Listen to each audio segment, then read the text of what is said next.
I'm Sasha Stefanovic from Purdue men's basketball, and you're watching Brags in the Stands.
What's up, ladies and gentlemen? We are back and better than ever. This is Brags in the Stands. I am your host, as always, Gregory Braggs Jr. Alongside me is my guy, co-host Craig Bowers from Boiler Diehards. Follow them on Facebook. Great Boilermakers Sports Facebook page. They definitely do a great job covering all things Boilermakers over there. And then our guy underneath is Joe Jackson.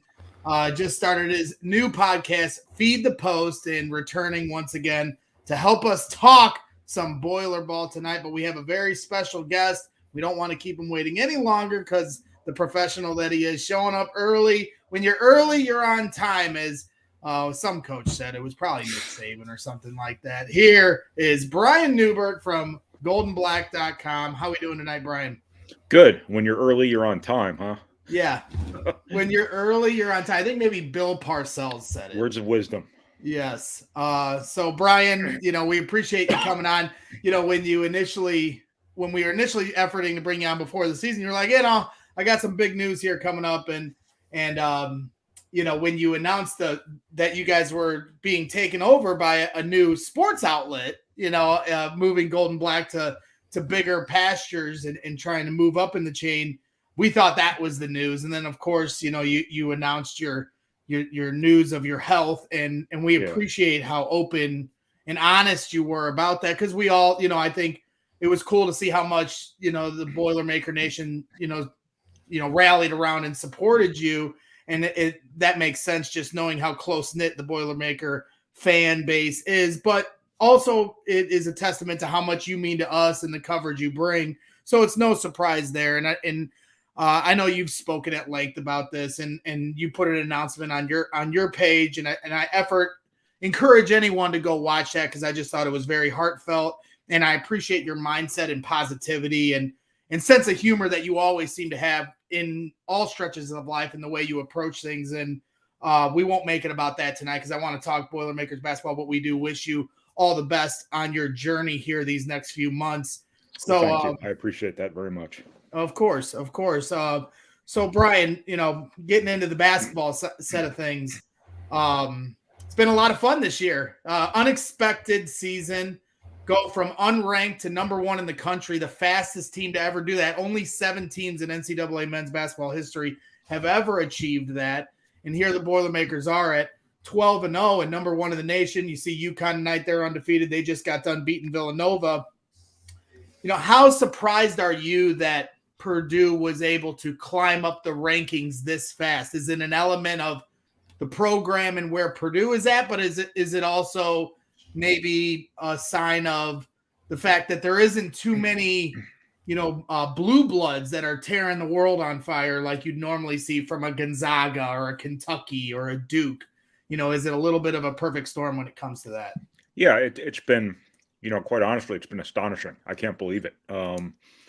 Because a lot of conventional thinking about college basketball teams would have suggested Purdue would have struggled this season because obviously you have two freshman guards carrying enormous minutes, enormous responsibility, and you're supposed to struggle. And both of those guys have had some ups and downs, and but way more ups than downs, and that they don't look like freshmen, generally speaking. But also you had all these other guys moving up into these other roles. You had Zach Edey obviously taking on more responsibility than not only he has in his Purdue career, but he has ever on a basketball team in his life. You have the Ethan Mortons, you have the Brandon Newmans moving up into leading man sorts of roles, not leading man sorts of roles, but much, much more prominent roles than they had last season.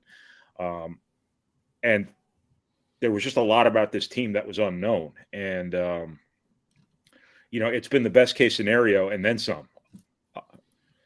Obviously, you can't do a whole lot better than number one in the country and, soon to be 12-0 or 13-0, whatever they are.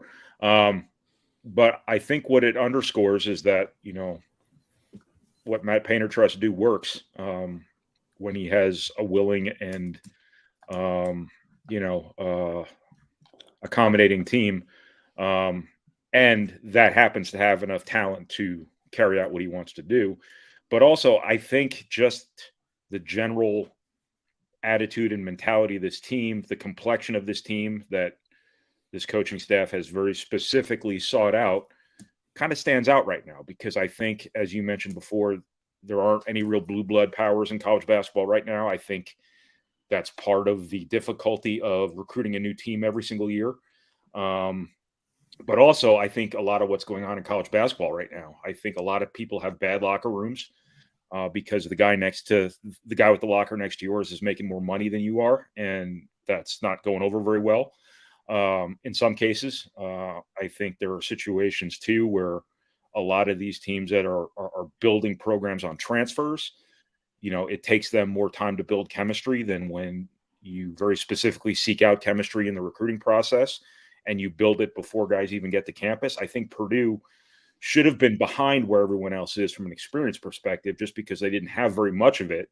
Right. As it's turned out, they kind of have more of it than everybody else because everybody else's lack of relevant experience is kind of showing up on their end. So it's been a really interesting sort of case study in how a place like Purdue exists in sort of this new world order of college basketball. And, that's been one of many elements of this team that has just been, as I said, the best case scenario and then some. Yeah, I mean, I think Duke, Kentucky, UCLA, UNC, they're always going to get the blue blood top 20 players in the country. And whether or not they were paying them before this was a public thing, that's a different discussion. But now you've got, we don't know about that. But, regardless, now you've got teams like Indiana or Miami. They paid a large sum of money for players to come in. Now that's public knowledge. Illinois bringing players in, using that NIL to their advantage, or so it appears on its surface. But at the same time, it's going to be hard for those teams to ever, you're always going to get the second fiddle or the second level of players that were already going to those blue blood schools. So now you are encouraged to pay these players, and it's a public knowledge of how much they're making. And I do think it adds a totally different dynamic. And, I was never really that intimidated by the prospects of it hurting Purdue because Matt Painter's always stayed out of that game. He has the famous clip from last year talking about, I don't care about rankings after 20. Who can judge a player 20 to 300? You don't know what kind of a winning player he is. The one thing I do worry about a little bit is players after they've already become successful at Purdue getting pulled out of Purdue once they've proven they're a good player, like would a Jaden Ivey or a Fletcher Lawyer or Braden Smith or whoever, some school come in and try to take them from them. Although I don't feel like these players are at that risk. I do worry about that just overall or how that will work. Just regardless, though, I think Purdue's in good hands with Matt Painter and his assessment of recruits. Craig, what do you got for our guy Brian here? Yeah, just real quick, Brian.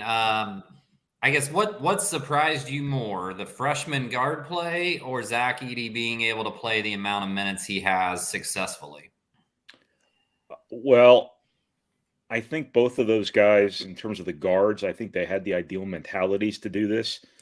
I think there's still a long season ahead here, too. So we'll see how it finishes up for them. This is kind of the time of year here where, freshmen typically, start to lose a little bit, especially when you carry the sort of minutes and responsibility those guys do. So we'll see how they handle those first couple weeks of Big Ten play.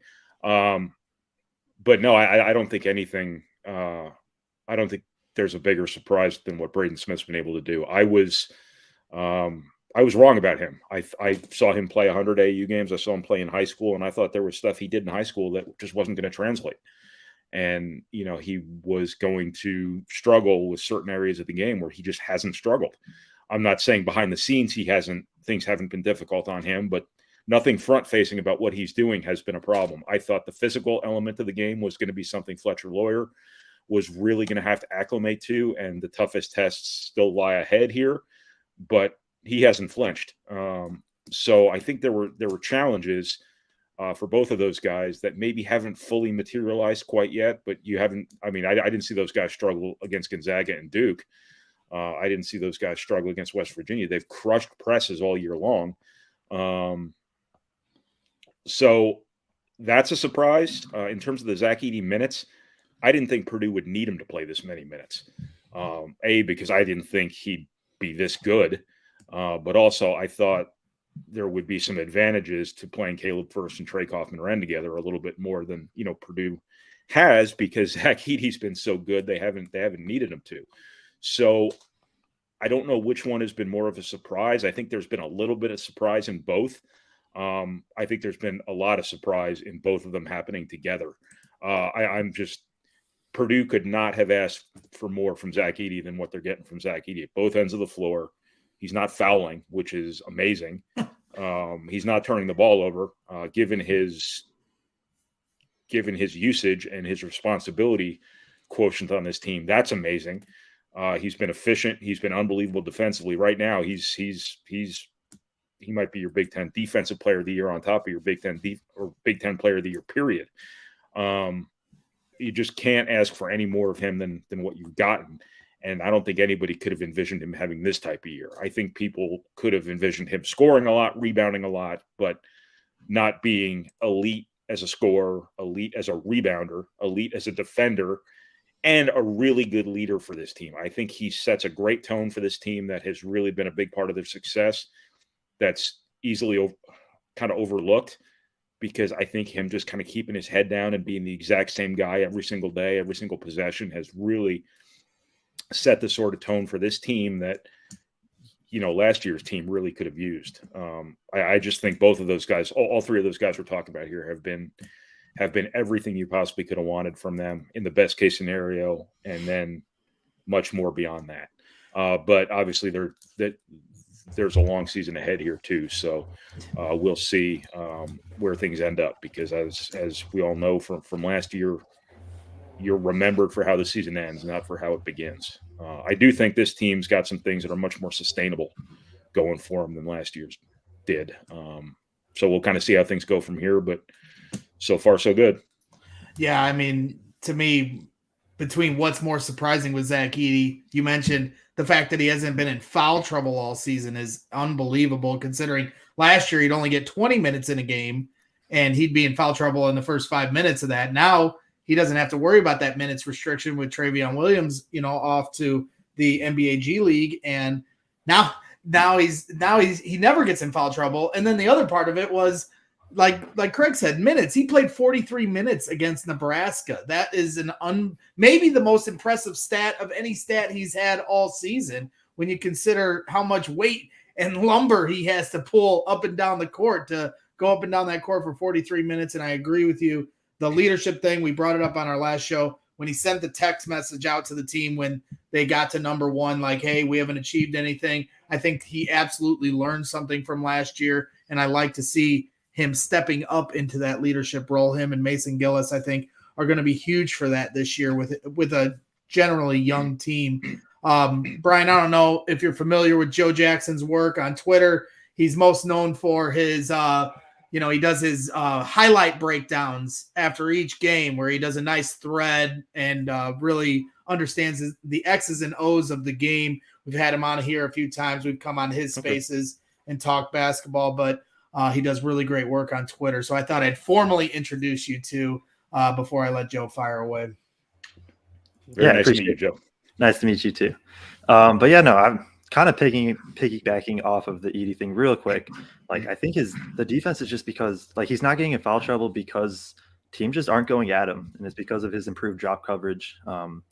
He seems to be, not that he was in bad shape last year, but he just seems to be in such good shape. The drop coverage and pick and roll, like, he's just, Purdue's game plan is live with the 15 to 18 footers. And if they go in, they go in. But teams just aren't getting to the rim. And then, so now he isn't going to have to contest as much. But really going, kind of question for you is, picking back off the defense, do you think that Purdue will have a legit chance to have two players in Ethan Morton and Edey on the all defensive Big Ten team come, end of the season? As of right now, Zach Edey's a lock. He might be Defensive Player of the Year. Yeah. I mean, he's doing an unbelievable job in their drop coverage. That takes a lot of experience because it's a really hard thing to do. You're kind of like stuck between two different jobs. And when you're that big and that, theoretically lack quickness and lack burst and lack suddenness, which he is much more of those things than you'd ever expect from a 7'4", 300-pound guy. That's a really big ask. But I also think that Purdue is doing a better job on the ball up top. I think Purdue's doing a better job getting through and around screens too, to give him a little bit of a cushion where he's not being attacked off the dribble as suddenly as maybe he was last year when Purdue was just basically surrendering at the first sign of a screen oftentimes. I just think he's doing a really, really good job. And the rebounding part of it is just an enormous part of defense too. And I think that needs to be taken into account as well. I think the rim protection, it's not just about blocking shots. It's about deterring drives. It's about changing shots. It's about those countless examples we can kind of all point to this year where a dude just dribbles into the paint and then just drops the ball out of bounds because they see Zach Edey coming. It's happened a half a dozen times this year. And that doesn't count as a block. That doesn't count as a steal. But it's effectively the exact same thing. Ethan Morton, I think, is doing a really good job as well. I think what he's done really well this year is not conceding plays. I think obviously there are guys he's going to match up against that have a little bit more foot speed than him, a little more quickness than him. But he has done the best job I've ever seen a defender at Purdue do in terms of using every inch of his wingspan, every inch of his height. He does a great job contorting his body and make sure he stays upright at all times, make sure he gets the best contest he can possibly get, even when he's, quote unquote, beat. I think he does a good job on closeouts. He's going to give up points because he's always going to be, going up against the best perimeter guy the other team has. But I think his body of work thus far has been really good. And I think he's setting a really good tone for Purdue from a defensive perspective. The two guys we're talking about here, Zach Edey and Ethan Morton, have just set great tones for this whole team. Ethan Morton takes defense really seriously. Zach Edey is, as I said before, he's the same guy every day. He just keeps his head down, keeps his mouth shut, and just produces. He's as consistent as any great player Purdue's ever had, maybe short of Caleb Swanigan as his sophomore year. That stuff's infectious. And I think those two guys, on top of the confidence that the two freshman guards have provided too, that stuff trickles throughout the entire team. And I think it's kind of easy to overlook that kind of stuff. But Purdue's a better defensive team because Zach Edey's taken an enormous step defensively, and Ethan Morton is now sort of their tone setter. So that stuff really matters. And yes, to answer your question in a very roundabout way, I think both of those guys have a great chance to be on the all-defensive team. In time in his career at some point, maybe not this year, but at some point, I think Braden Smith's going to be in that conversation because he's really hard to play against. And I think that's sort of probably an oversimplifying way to word being good at defense. But if you're really hard to play against and you're a real pain in the, you know what, he's going to get his share of steals, things like that for those voters who overweight defensive statistics.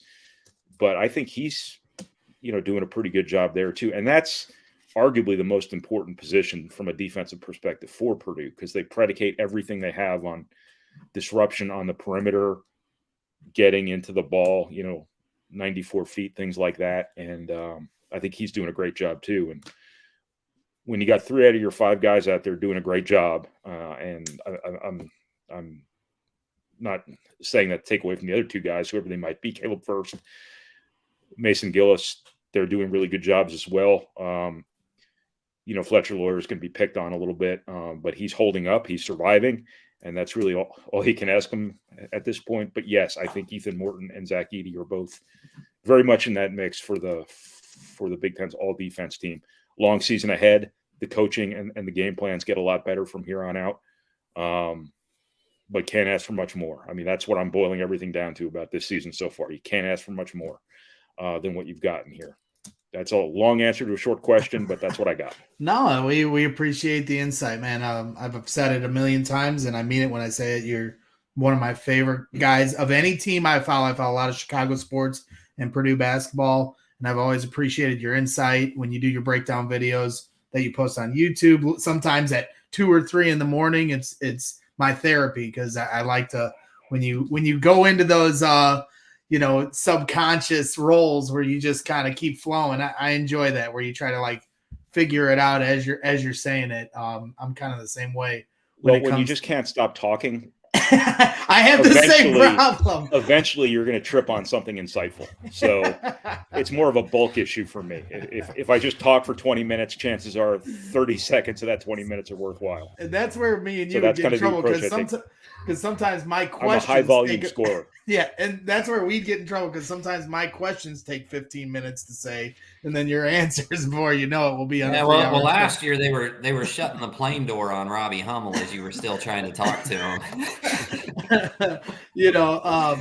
One thing to your point about Braden Smith and his potential as a defensive player, Fletcher Lawyer made an observation, and Craig noticed it too, sitting first row at down in Indianapolis when they took down Davidson, is Braden Smith's wingspan. His arms are extremely long, and I think while he may appear undersized, his wingspan is what's going to take him a long way on the defensive end. Can really be a nuisance in those passing lanes. We do have a couple questions in the chat. I'll let Troy's question go first, because we were talking about Zach Edey, and he says, "Don't you guys think teams will start to double and triple team Zach Edey and wait to see if others can hit the 3?" And while I think we've already seen a ton of that, even triple teams at times, I laughed because Davidson at one point did triple team him before the ball even came into the post. I will just add on to this question, because like I said, I do feel like we've already seen that. Are you surprised, Brian, that just like last year around this time, Purdue was on fire from 3 to start the year, and then the same thing to start this year for the most part, and then it fell off, and we all assumed last year it would come back at some point, and it never really did. It just kept, the games kept becoming more and more of a grind, and that 3-point barrage and that daring them to make it, because you have 2 really good post players last year, and now this year with Zach Edey and some other really good post players in their own right this year, teams are again now daring Purdue to beat them from the arc, and they're set up to beat teams from the arc. That's how Matt Painter recruited these players. They all can shoot the 3. Are you surprised that it's fallen off again? And do you believe that this time around it'll come back to life, and you'll see Purdue start making teams pay for coming off of them? Yeah, I don't know if Purdue's necessarily fallen off, because I don't know if they've necessarily even shown what they can do yet. Now, when you're halfway through the season and you haven't done it yet, at some point you just kind of are what you are. But I cover all these guys in recruiting. I watch them practice periodically. I have a pretty good idea of what they can do, and they can shoot. They just, it's not clicking for them yet. I'm assuming it will at some point, but at the same time, it's almost January 1st here, and if it hasn't clicked yet, and you're about to start playing the best defenses you faced all year long with the best coaching you faced all year long, assuming it's just going to turn around is probably not a great plan. They're going to get open threes all year long until they show that if you give us open threes, we will destroy it, like some past teams have done. Over the years, some of the best offense Purdue's run hasn't been running through the post. It's been getting rid of the ball out of the post, because once you get defenses in scramble mode and you start moving the ball, that extra pass leads to that perfect look from three. And that's been so much of what I think fans have enjoyed watching Purdue play offense, is sharing the ball and really turning the knife on people who are overcompensating to defend your big guy. If Purdue can't really punish people for what they're doing against Zach Edey, they're going to see it all year long. And chances are it's going to bite them in the you-know-what when push comes to shove a couple times.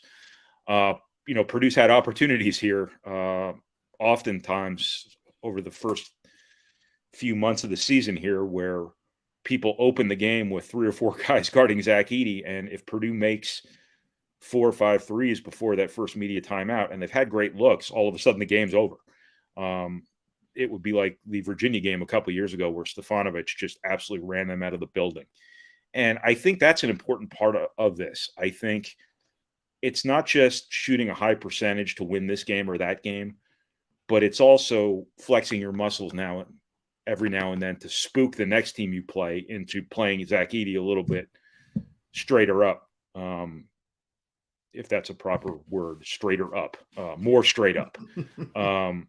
Because,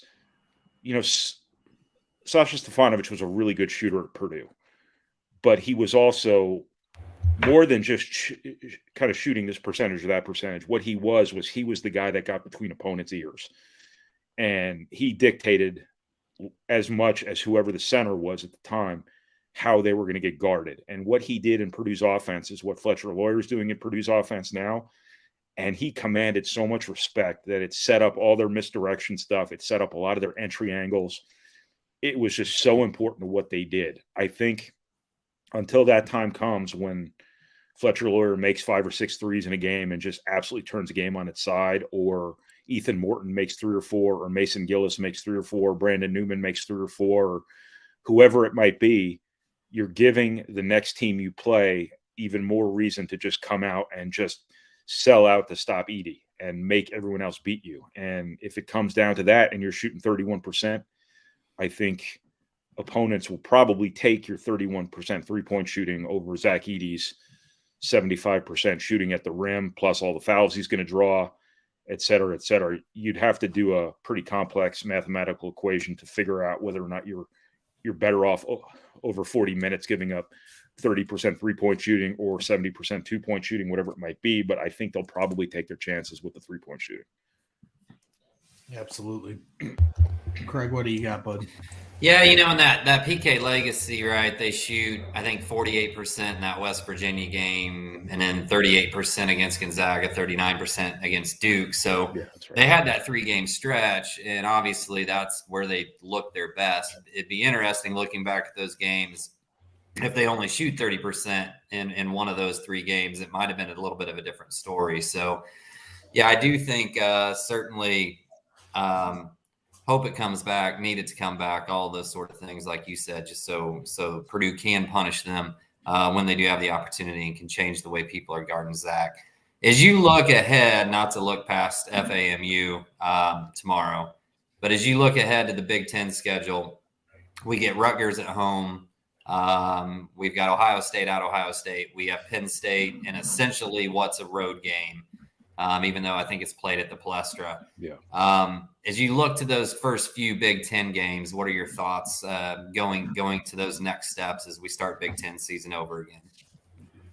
Well, I don't know who's good in the Big Ten, so it's pretty hard. Every time you think somebody's there, Purdue obviously being the exception because they've won every game they've played, and aside from the scare at Nebraska, they've looked pretty good doing it, and they've looked pretty sustainable doing it. And I'm not saying Purdue's going to win the Big Ten or win the national title or anything. I just think Purdue looks like the most known commodity of anybody in the Big Ten right now, just based on the results. Other than that, every time you think somebody's arrived, Iowa loses to Eastern Illinois. Illinois lost to UCLA. Well, in Missouri here most recently. Oh, they got barely lost to the UCLA. break speed off. Yeah, well, Missouri's barrel racing Kentucky tonight too. Everybody good that Indiana has played, they've gotten worked over by. Other than that game at Xavier, should have won probably, or at least tied up. Michigan State's got a really low ceiling. I think Michigan's in distinct transition, even though I thought they had the best player in the league coming into the season in Hunter Dickinson. That's not played out in any way, shape, or form through the first couple of months of the season. But I think everybody's got big questions still. I think Purdue still got questions too. I think these freshmen have to do this over the course of a whole season. I think what you're getting from Zach Edey is his absolute ceiling. You can't be any better than he's been. So that's what I mean by this is his absolute ceiling. So are you going to get that all year long? Is Purdue going to start making threes? Is Purdue going to get figured out at some point by superior coaching to what you've seen so far? In Portland, you face two Hall of Famers in Bob Huggins and Mark Few, and obviously Duke is Duke, but they have a rookie head coach. Other than that, that's a pretty considerable. You face another Hall of Famer in Leonard Hamilton. Things get harder in the Big Ten now because every coach is good. There's probably going to be a couple exceptions in there. Ben Johnson probably hasn't earned his stripes yet, kind of things like that. But you've got the Izzos and you've got the Fran McCaffreys and you've got the Greg Gards who are going to make everything really tough on you every single game. And sustaining this over the course of a full season is going to be a hell of a chore. So I don't want to make it sound like Purdue doesn't have questions either, but I think everybody else has not just questions, but real existential flaws here too, that might make it difficult for them to put a whole season together too. So it kind of comes down to just who's going to, show up every single game. And I always like to say it's not who beats Michigan State on Sunday afternoon on CBS who wins the Big Ten. It's who doesn't screw the pooch on Wednesday night at Nebraska at 9 p.m. in the middle of January that wins the Big Ten. And that's probably what it's going to come down to. Who's the most consistent, not just who has the highest ceiling, but who has the highest floor, who's going to be the most, consistent, as I just said. And, so far so good for Purdue. They've looked capable of doing that, whereas I'm not sure anybody else in the Big Ten has. I do a betting show for my other job I have with CHGO Sports, and two underdog teams that we brought up were Wisconsin to start the year. They were at plus 2,800 to win the Big Ten, and Rutgers, who was, I think, even bigger odds on favorite or odds on underdog to win the Big Ten. I think those two stand out to me as two teams like that. I mean, Wisconsin, everyone knows, and they're now ranked 15th in the country. I think that's just a credit to their program as much as we continue to credit how consistent Purdue's program is. But I like Rutgers. I don't know about you. The last few years, I've liked the way they play. I like the way they build their team. Seems like they have all the pieces. If you had to pick one of these early games, Rutgers, Ohio State, Penn State, if you had to pick one as the one that would be the first hit, the first loss potentially that Purdue would take, which one would you pick if you had to pick one of those three? I could make a case for any of the three. I think Rutgers is a game no one should sleep on. I think they're going to play harder and they're going to play more physical than anything Purdue has seen so far. I think they have a big guy in Cliff Amori, who is going to, be the most, probably the best equipped, other than maybe Derek Lively, even though he was in over his head as a freshman, the best equipped physically to go one-on-one with Zach Edey and really make him work, as well as putting him in sort of some ball screen stuff on defense too that is really could really challenge Purdue from a defensive perspective, but just their effort and their tenacity and their mentality is going to be something that, Purdue is just going to have to is going to have to rise to the occasion against. That being at home probably helps, but it's not like Rutgers hasn't won at Purdue before. Yep. Obviously with a very different team. The question I have about Rutgers is who's going to score for them. I haven't watched them enough. I love Paul Mulcahy. I love Cliff. I love McConnell. I just don't know about their weapons. I don't know what their offensive ceiling is. Ohio State, I'm not completely sold on them being sustainable quite yet. I think their personnel has turned over so much. It's really kind of hard to know, but playing there it's not the most daunting environment in the Big Ten, but it's certainly harder than playing at home against them. Penn State, I think that's going to be an electric environment. I think Mike has really got them going. I think they've got sort of momentum building. I think Jalen Pickett's an all Big Ten level guard. I think they've got some good young guys too. I think they've got some energy, and I think that's going to be a tough game too. So I'm sort of punting on answering your question here, but I would. That's okay. I mean, I like the breakdown. I would certainly take it one game at a time here, and I think Rutgers is going to be unlike anything Purdue's seen so far. Maybe West Virginia being the same sort of mentality, but I don't think this is. I think this is sort of a band of mercenaries. Huggins is kind of running out there this year, a bunch of transfers who aren't really in his culture yet and really not playing the way his teams typically play.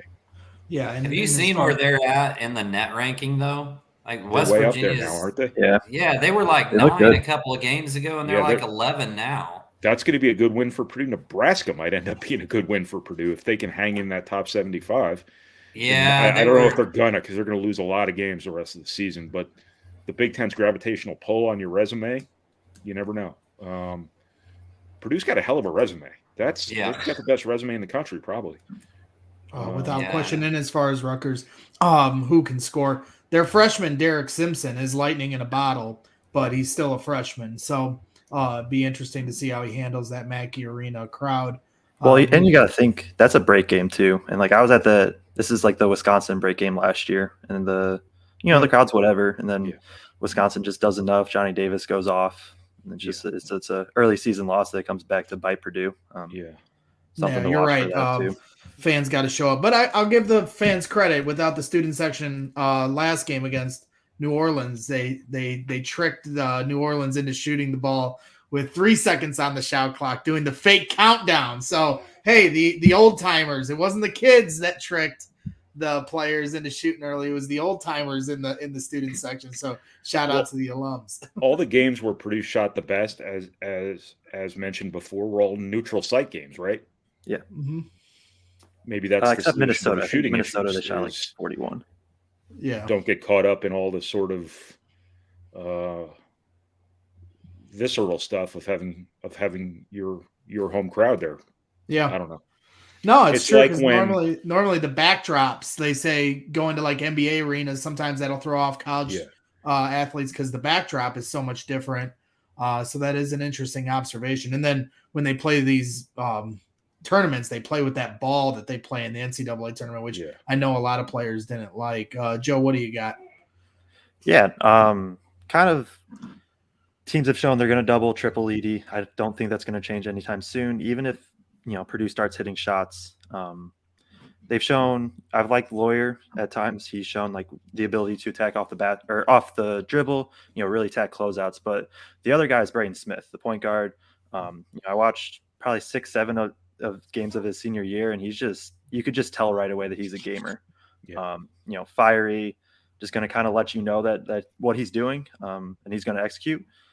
And I was intrigued to see kind of how that would mold into Painter's system. So what have you kind of seen from, Painter letting Braden Smith be him, but also having to like kind of, I don't want to say rein him in at times, but, still get Braden to like work within the system himself?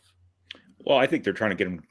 I actually think that they're trying to rein him out a little bit. I think they want him taking more transition threes when he gets them. I think they want him looking for a shot a little bit more, but so far so good. He's done a great job in ball screen stuff with Edey. I never in a million years would have thought that when Purdue's offense kind of bogs down a little bit, they could just go to a high ball screen with Zach Edey and Braden Smith, and it would it would give them a nice little crutch to kind of prop up their offense. But he is a gamer. You're absolutely right about that. I saw him play 30 AU games. Probably that might be an exaggeration, but I can't tell you how many times there'd be games where his team was kind of playing with its food a little bit and not really taking it to a team they should have been beating. And there'd come a point in the second half where he just would say enough of this, and he would stop being the pass first guy and he would just take the game over. He's always the pass first guy until, it's like the old scene in Roadhouse. I want you to be nice until it's time to not be nice anymore, however that goes. Did that go over everyone's head? Are you guys even old enough to know what Roadhouse is? I'm old enough, but Joe's too young to know it. Oh, okay. Yeah, I knew what it was. You have to see the movie Roadhouse. Anyway. Okay. Got you. There would come that point in the second half where he would just realize, hey, I got to take command here. And he would. And I think you've seen that at Purdue even. I think he's just kind of got that knack. I think there were a couple times in Portland. West Virginia was one. Marquette was one. The final 10 minutes against Marquette, he was the best player on the floor. Yeah. There was that stretch against West Virginia where he just took command. There have been a couple other instances where he just has this knack for rising to the occasion. Every time before Purdue, I saw him go against another great player. He dominated that dude. The kid who went to Michigan State from Minnesota, the point guard, I can't remember his name, is Henderson or something. Hollowell, Trayvon Holloway, something like that. Yeah. I saw him play against him in AAU, dominated him. I saw him play Leland Walker, who was a really talented kid, a bunch of times, dominated him every time. And he just has that competitive streak to him. And it's really shown up at Purdue, and it's been channeled in a positive direction. He's not, relative to what he's doing, he's not turning the ball over all that much. And he's got the ball in his hands a ton. And it's not like he's just being asked to sit on the ball. They're using him in a lot of handoff stuff. They're using him in a lot of ball screen stuff.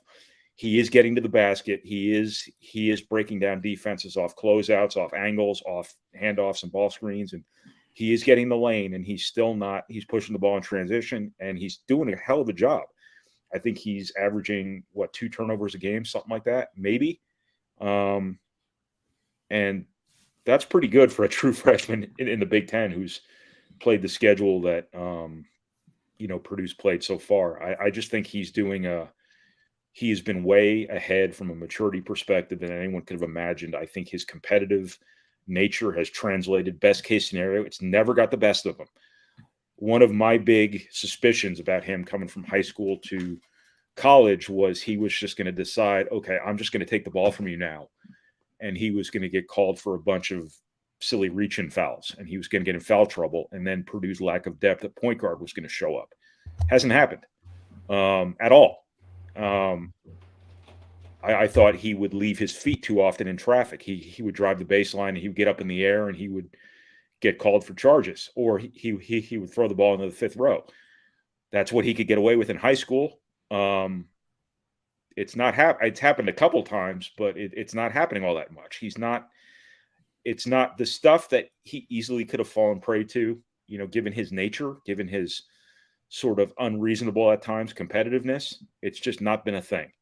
Now, when you get him at Michigan State and everybody's booing him and screaming at him and stuff like that, that's a bit of a different animal than not doing it in a sterile environment in Portland or not doing it at home in Mackey Arena, stuff like that. Florida State was a road game in name only. I think Nebraska has a better environment than people give it credit for, but they only have so much to cheer about. But I just think I'll keep coming back to the same thing I've said about Zach Edey, this team in general. I think this has been the best case scenario for him, and then some. So real quick, because I don't want to take up too much of your time, Brian, and we appreciate, I reached out to you yesterday. Fine. I got all night. Oh, I appreciate that. And we won't take you. Go ahead. I'll just sit here and talk anyway. We love it. No, hey, we love it, and we appreciate all I that. do is just sit around and talk about Purdue basketball. Sometimes it's being recorded, sometimes it's not. But whether it's being recorded or not, I'm still sitting here talking. Sometimes you're saying it to your rear view mirror as you're driving. Might as well record it. The best shows are when you're driving in your car by yourself, just talking to yourself about this. But we appreciate that a lot. We want our guests to feel comfortable, and we also don't want to burn up our equity because we always want you to return one day. So, that's what we always toe that line when it comes to how long we have our guests on. Like Craig said, we had Robbie going up the runway, on his flight. Nothing better to do. Last year.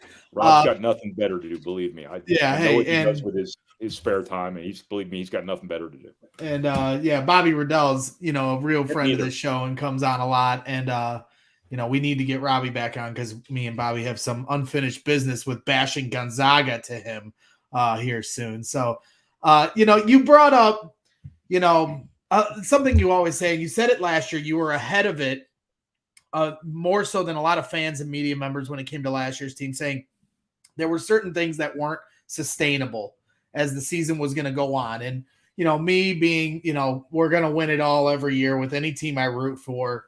I always want to look at the positive, and that's why I appreciate somebody that's always going to look on the other side of the coin to keep you honest.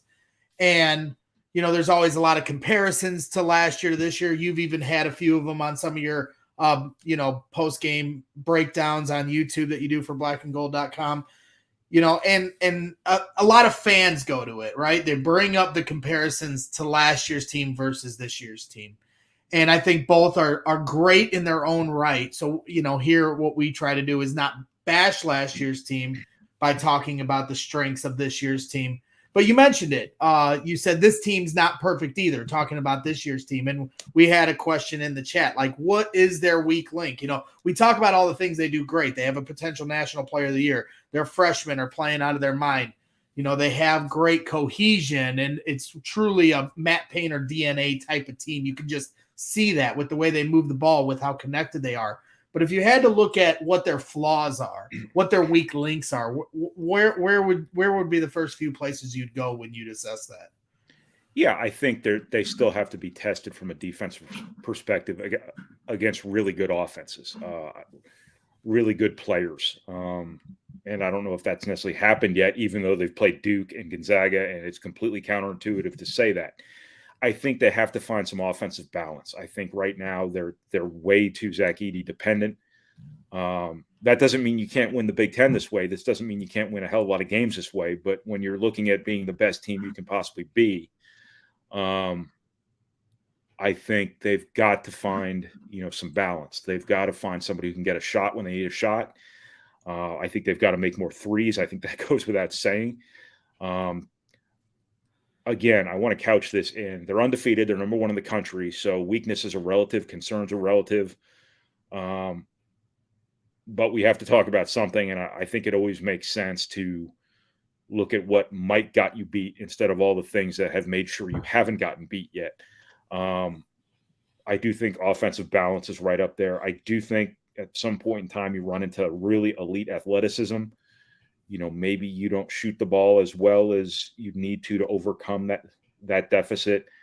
There's always the possibility one of these days Zach Edey picks up more than 2 fouls in a game. There's always that possibility. He just has a bad game. It hasn't happened yet, short of that weird 4 of 13 game against Milwaukee that didn't matter at all. But I just think balancing things out a little bit would make this even more sustainable. I think expecting Zach Edey to play like the best player in college basketball every single game the rest of the year, might be asking a lot. That doesn't mean he can't do it. Caleb Swanigan did it for the most part. Didn't mean he didn't have some games that weren't as good as others, but I think that's part of it. I think the turnover thing is just something, as good a job as Purdue has done relative to, what they needed to do and relative to their youth and relative to all of these different roles people are playing. That's just something Purdue's got to stay on top of. They just have to make sure that they keep their eye on the ball in terms of why they are where they are right now and not ever deviate from that, because knowing why you've been successful is part of continuing to be successful. And I don't see any red flags with this team that way. I think last year's team, it it's a bad comparison because they're two very different teams. Last year's team had the highest ceiling of any Purdue team I've ever seen, but also one of the lowest floors of a team that great. This year's team doesn't have, as high a ceiling by any means, but it has a higher floor because it's just more solid. But I think I can't even remember what I was saying. I think last year's team is a great cautionary tale for this year's team, because there was a point in time last year where everybody in the country was praising Purdue, and Purdue was very vulnerable to buying into its own hype. And I think that happened, and it happened with some older guys. And when it happens with older guys, that's a real problem, because then it trickles down to the younger guys. And I think this year's team, this goes back to what I mentioned before about Zach Edey. I think he sets an unbelievable tone for this team in terms of just his general nature. He's just the same guy every day. It doesn't matter what's going on around him. He just does his thing. Everybody else pays attention to him. He leads by example. It's become kind of a trope, kind of a cliche, but it's exactly what he does. I think Mason Gillis does it the same way. I think Ethan Morton does it the same way. And I think Purdue's in a better situation right now, than they were last year in terms of not caring about looking good or being written about or talked about or anything like that. And I think that's a very healthy thing. And I think that's a big part of the sustainability topic we've talked about quite a bit here. And it's not possible if those two freshmen aren't what those two freshmen are. It's not possible if Caleb First and Trey Kaufman-Wren aren't just inordinately solid people, which they are. They are the most normal, the most grounded, the most level-headed college basketball players you'll probably find. And that's just a real luxury for this team to have in your sort of, I don't want to say rank and file to be kind of reductive of what they are on this team, but you just have this real level-headedness to this team, I think, that is really going to serve them well moving forward. A few of the comments that were in the chat, and the one that kind of sparked this question was from Mad Says, and the beginning was about the weak link, and he's talking about Brandon Newman, and then another guy in the chat, Anash Kazem, said the same thing. Are we surprised Newman hasn't got more of the spark? So just, piggybacking off of your statement right there, how surprised are you, or not surprised? Because for me, in last year and a little bit to start this year, a lot of the talk would be about Brandon Newman because fans were just so enamored with why he wasn't playing last year. And then at the end of the year, he finally had his moment in the Big Ten tournament, and it was an amazing moment. It was really cool for him. I was really happy for him as somebody from the region that watched him play throughout his high school career at Valparaiso High School. How have you assessed his play this year, how he's filled his role within this team? He's not exactly like the rest of the players that, he's a conundrum because he's going to fire it at any moment, and the other guys are a little more, I'm going to look to pass first before I shoot first. And Newman, in his mind, you can just see it when he gets the ball in his hands. I want to shoot first. So how do you assess his play on both ends of the court, not just offensively, but defensively, what he brings to the table? Yeah, I think he's doing the best job he's done at Purdue from a defensive perspective. He's certainly doing the best job he's done in his Purdue career rebounding. That's been a real strength. But I think he's doing a good job defensively. I think that was part of the issue last year. His biggest issue last year was Purdue just had so many players. And they trusted Stefanovic so much. Stefanovic was so important to what they did offensively. They built so much of their offense around him in the half court. But also they just trusted him so much to do the right thing. Jaden Ivey was an elite talent, obviously, and a great player. Ethan Morton gave you a lot of value in a very small amount of minutes last year. And Brandon Newman just ended up being the odd man out. And I think part of that was on him, but more of it was just on Purdue's depth. I think, defensive attention to detail hasn't always been his strength. I think he's doing a better job with that now than ever before. I think that offensive decision-making, I think Purdue wants him shooting open shots.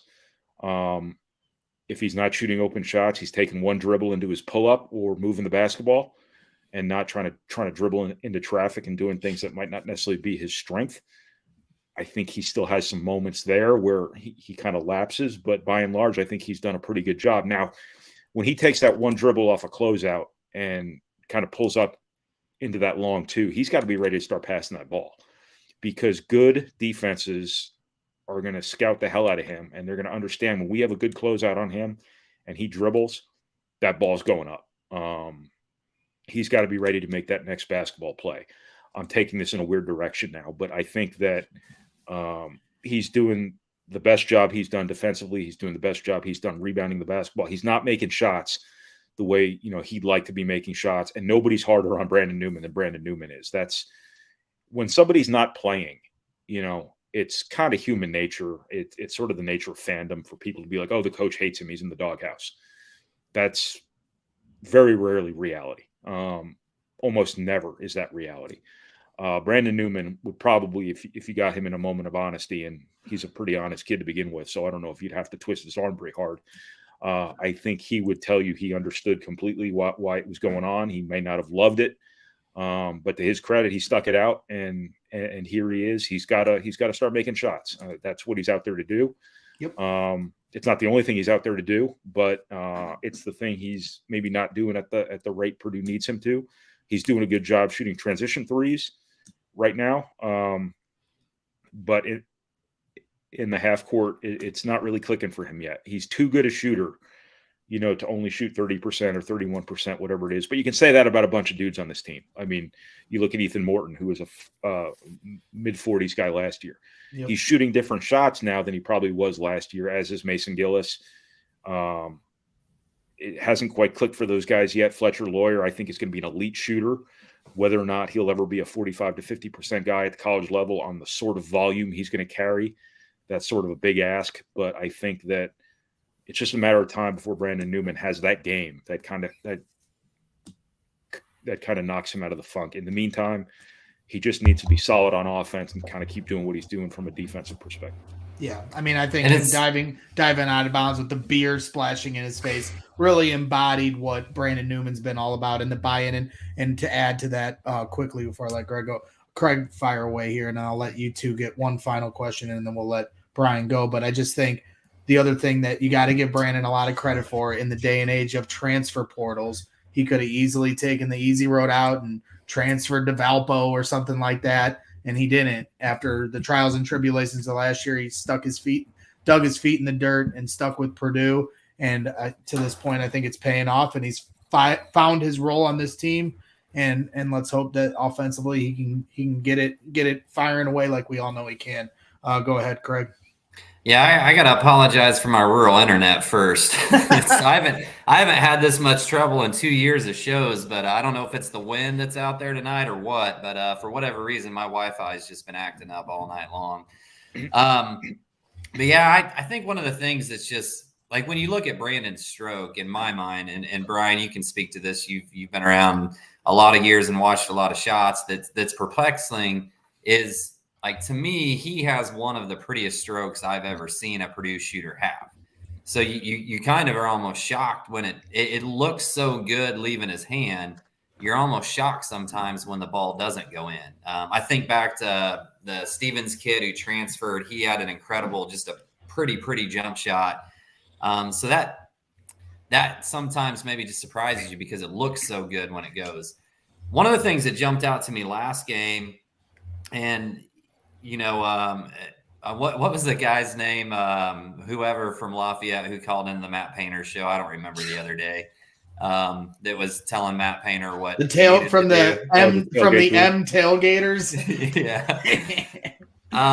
He talked about needing more guys to attack the rim and break guys down off the dribble. And Painter basically said what we all know, which is the team doesn't necessarily have a lot of guys that can do that. But I was kind of shocked in that last game that Mason Gillis put the ball on the deck and went to the rim several times. And I think maybe a lot of that was Zach not being in there in the middle and clogging things up. But there are times when Mason is on the floor with TKR or with Lawyer, and we haven't really seen it either. I honestly didn't know he had that in his bag. I didn't know that was part of his game, and he looked good doing it. Do you think maybe that gave him some confidence and we might see him put the ball on the floor a little bit more going forward? Well, I think did that surprise you? Have you seen that in practice before? I've seen that in high school before he got hurt. Yeah. I think that would be predicated by the fact that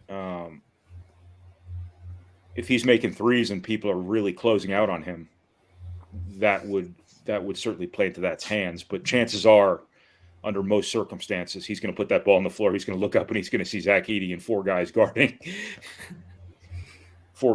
Zach Edey, clogging that lane, as you alluded to in your question.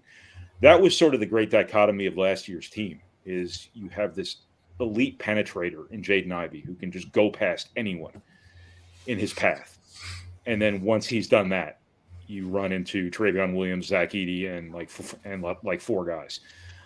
So there were a lot of things about last year's team that didn't necessarily go hand in hand. And I think that what Purdue's been able to do this year attacking the basket has been to get Fletcher Lawyer and Braden Smith going downhill by bringing Zach Edey out and using him as the handoff guy. That's nothing that isn't anything really novel in terms of what Purdue's done offensively. They did it for Ivy. They've done it for lots of guys over the years with those big guys playing at the elbow. But I think Smith and Lawyer are a little bit ahead of the game in terms of their aggressiveness and their understanding of, okay, this is going to be here. And their ability to really attack the basket has really shown up right away. But also so has the fact that those guys know that when they get in the lane and they throw up a runner, here comes Zach Edey in behind them, and there's probably a 40 to 50% chance he's getting the rebound. I swear, and I asked Braden Smith about this today off camera, but I swear I might be imagining this, but I swear I've seen Fletcher Lawyer and Braden Smith just throw the ball up off the backboard and not even try to shoot it. It's been more like a pass than anything. Braden Smith one was against Nebraska. Yeah, he didn't seem to know what I was talking about. That, so. And one of the assistant coaches was like, yeah, he's not doing that again, or something like that. I must have missed that. But but yeah, I mean, it's just an unbelievable luxury to have when you have guards who are looking to get to the basket, can make runners, can get all the way to the rim, but also have that safety net behind them of knowing that you've got Zach Edey behind you, you've got Mason Gillis, or you've got Caleb First, or you've got somebody else, offensive rebound like their hair's on fire. And I do think that even though this team doesn't have a Jaden Ivey, I think they're just as formidable in terms of getting downhill and getting to the basket than last year's team was. They're not as good in transition because they don't have that ultimate speed. They obviously don't have that real explosiveness at the basket that Jaden Ivey has. But very few teams do. It's not like that's something Purdue's lacking. It's something probably 90% of teams in college basketball lack. Yeah, we actually have, this is one shot of Braden Smith, and this is maybe one of them. I think this is Hofstra, where that's a hard layup off the backboard for a guy that has really good touch, and there's Zach Edey to clean it up. So yeah, I think his angle on that one was too good for him to do that. I'm talking about like straightaway runners where they're just throwing the ball up over the box. Yeah. Like you would never take that shot. Or you would never miss that shot that bad or that hard off the backboard. Yeah, even if you're not intentionally doing it, it's like, well, I'm going to put this up off the backboard, and worst case scenario, I got to just give it a chance. Yeah, giving Zach Edey a chance to go get it. Joe, any final thoughts before we let Brian get to bed? Yeah. So far, Smith and Lawyer, insane freshman years, and really haven't looked like freshmen, or at least they haven't looked like freshmen in the same game yet. At some point that probably will happen, but maybe they're just already past all that. Either way, I come into the year, the big question was point guard, like who's going to play point guard. Smith's obviously taken, he can play 30, 32 minutes, but that still leaves 10 minutes a game. Transfer Jenkins comes in. I still think he's more of a 2, and I think he works better playing off Smith. He's not more of a 2. He's a 2. He is a 2. Yeah. Like looking at his, when he was at UNLV and North Dakota State and that, like he was so good off ball. Yeah. Do you think there's going to be more of an emphasis to get him going off ball like that? And just like what are they going to do kind of when Smith and Lawyer do have these freshman games? Because like looking at, I don't think on-off splits are everything, especially this early in the season. There's they're pretty noisy, but Purdue have the numbers here. Purdue is 25 points better per 100 possessions when Smith is on the floor compared to off, and Lawyer's 23 points per 100 possessions. Like those are the two highest on the team. Just kind of showing that there is a big drop off. So is there going to be more of an emphasis to get Jenkins going, you think? And is that going to be more in that 2 role? Well, I think that Purdue's riding those 2 freshmen as much as it can. I think they're so important to what they do. I think that's just kind of the position Purdue's in. I think you're getting solid minutes from David Jenkins. He'd like to be making more shots than he is. But when he's out there, and this is a foreign concept to him, compared to the rest of his college career when he's always been sort of an alpha scorer type, really what you need him to do is guard, take care of the basketball, run the offense, kind of things like that. Purdue historically really decentralizes point guard responsibilities in the half court. That's why you've seen a lot of years where your 4-man even is your leader in assists, your 2 is your leader in assists, things like that. They've never really relied on that singular playmaker. Even right now, I think Ethan Morton has more assists than Braden Smith does. I think that's in part a function of the fact that you're playing through the post and the ball goes in from a lot of different positions, stuff like that. But also, I just think they're just such a spread out offense philosophically from a decision-making perspective and a passing perspective that it just hasn't mattered all that much. You haven't asked your point guards. When you look at the point guards under Matt Painter, PJ Thompson was out there to guard and make shots and make good decisions. And he did all those things really well. The most true point guard, the truest point guard, I guess you'd say, Painter's probably ever had is Lewis Jackson. And that was how many years ago? And Keaton Grant wasn't. Chris Kramer wasn't. Kelsey Barlow certainly wasn't. Ronnie Johnson was, but his mentality was not ideal for what you needed him to do. PJ Thompson wasn't a classic point guard. There just haven't been very many of them like Braden Smith. And I think they're using him in that sense, but it's not like this is Kentucky where you're just going to run high ball screens all day long and just ask your point guard to do everything. I think the fact that Braden Smith's been able to come in here and be a playmaker while also carrying out just some of the game management stuff, all the game management stuff has just spoken to what Purdue has in him from a cognitive perspective, from just a basketball savvy perspective. And I think you've seen an inordinate amount of trust put in him too, this early in his career. As I mentioned before, when Purdue's offense bogs down, it's just, all right, run a high ball screen with Zach Edey and Braden Smith. Never in a million years would have I ever thought Zach Edey as the roll man would be the sort of weapon offensively he's been this season, because that's like pushing the Titanic through the Gulf of Mexico or something. I don't know. It's just not. It's not what you expect from guys that big. It's what you'd expect from a Matt Harms. It's what you'd expect from a Caleb First.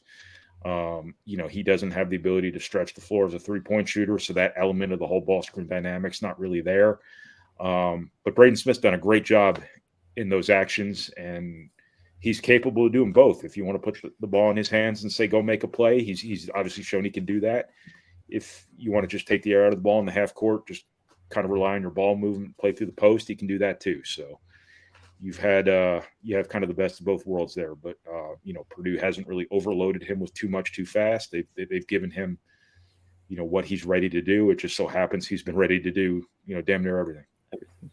Okay, they haven't asked him to do that high ball screen action a ton, but there's been 3-4 games where it seems like in tough stretches they've gone to that. Gonzaga, West Virginia, 2 off Florida State, and he's dominated for a stretch of even the last game versus New Orleans. There was a 4 to 5 minute stretch where they kind of go to that, and he just dominates the game. Yeah. The One of my Gonzaga favorite stretch things was amazing. I mean, that was the 4 or 5 plays in a row where a drop down to first, then behind the back to Zach Edey. That was really impressive stretch. Yeah. And then he's scoring off of it too. Like he picks his times to score off of it. Yeah. So yeah, one of my favorite things, just kind of side thing, is when Smith gets downhill off pick and roll and just throws a lob about 18 feet into the air to Edey. Like the ball just hangs there for like 3 seconds. Yeah. Yeah. It makes me laugh every time. Yeah, he has a real knack for that. There's not really a whole lot you can do, when the pass is good, other than foul Edie, which has happened more than once. But those two way more than they have, and it's kind of interesting to note because Braden Smith's never played with a big guy of that level of influence before. He's never had to feed the post in his career. He's never had that pick and roll guy to, kind of run 2-man game with in his basketball career. And it just looks like he's been doing it forever, and he's hardly been doing it at all. And I think you're going to see, as those two guys get even more experience playing together, I think they're going to get better and better at it. That being said, there's a lot of Purdue on tape now, and there's a lot of good coaches, kind of coming up on the schedule here. So we will see how Purdue fares in that regard. But so far, so good. Braden Smith's been an absolute revelation for Purdue. Fletcher Lawyer's been an absolute revelation for Purdue. Zach Edey has been unbelievable. Nothing short of unbelievable so far. And just got to make more threes. Yeah. It's pretty much that simple. It's always seems like oversimplifying things to just say they just got to make more shots. But really, that's all it is. They just have to make more shots. They're getting the right shots. They're taking the right shots. They're running the right stuff to get the right shots. Zach Edey's making all the right decisions. Just got to make the shots. My final question and thought from you that I'd like to hear is about Matt Painter. To me, just observing him over the last 5 or 6 years, really up close, to me, he is the best basketball coach in college basketball. And I've had some pushback from different people on Twitter and things like that. I understand there's coaches out there that have better resumes. I understand there are schools that get better recruits. And I know recruiting is a part of being a coach in college basketball. But I just feel like personally how he's done over the last 5 or 6 years, he gets more out of players than I see across the country. And the system he runs, I have a lot of respect for. I enjoy all the different offensive sets he does, and just observing him on the sidelines on each end of the court when a guy makes a mistake or does something good. Either way, my eyes always go to Painter because I love to see his reaction. He's very engaged with the players throughout the game, and you kind of read him in a lot of ways on what he wants. And his temperament, I just think, is really good. You have some coaches that go crazy, and then others that are more soft-spoken on the sidelines. And I just love what Matt Painter is doing. But for you, observing him throughout the years and growing, I think he's in his 18th year now as head coach. And now 2 years in a row, they've gotten to number 1 in the country. And now they were able to hold it here for a good solid month in a year that was supposed to be a rebuild by a lot of people's eyes and prognostications before the season. What has been your observation on the growth of Matt Painter and the coach he's become? I know a lot of fans, they love him during the season, and then when the end of the year comes and they don't get that Final Four dream that every Purdue fan has dreamed of since 1980, you start to hear people getting frustrated and saying things I think they don't mean come March and April. But for you, how do you feel Matt Painter is as a head coach? I've always enjoyed your interactions with him in the post-game pressers. What are your observations as far as the coach he's become? Yeah, it's hard to get in a conversation about who's the best coach in college basketball or anything like that, because it's hard to compare resumes. Obviously, we all know that, there are certain things in college basketball Matt Painter's not done that a lot of other coaches have done that will follow him around until he does that thing. But I don't know if there's a better coach in college basketball who knows what works for him, who understands his model, his formula. Oh, that photo. What's wrong? It's a great photo. What's wrong with it? He's more comfortable in his skin. He's more secure in knowing what works for him than probably anybody. I don't know who I'd even compare it to. Jim Boeheim in the 80s, 90s, maybe, where he wasn't always getting the best recruits, but he was getting those guys who fit that zone, so well. Painter is not necessarily recruiting to a system as much as he is recruiting to a mentality, recruiting to an attitude, recruiting a certain type of player, a certain type of person, more importantly. And I think this team's success so far is the perfect example of that. I think, he's been pretty adaptable, way more adaptable than anybody ever gives him credit for. I think every coach after a loss is stubborn on the message boards and on Twitter. I think Painter's as agile as probably any coach out there. I think a few years back, you saw him really transition from being that kind of grab and hold defensive coach to adjusting to the times and really becoming kind of an offensive minded guy, to the point that people consider him like one of the better offensive coaches in college basketball now. And if you told me that in 2010 or 2012, I never would have believed that in a million years, because it was all about defense. It was the first thing out of his mouth every preseason. It still is, because he's always going to be a defensive coach at heart. But I think he's really, really built a great thing going here as an offensive program. And I think that's kind of perpetuated itself in recruiting. He knows what he wants. He wants offensive skill. He wants decision-making. And he obviously has this thing going with these big guys that may not seem all that modern, but it keeps working. Now, the ultimate judgment day for that will come, in the NCAA tournament one of these years.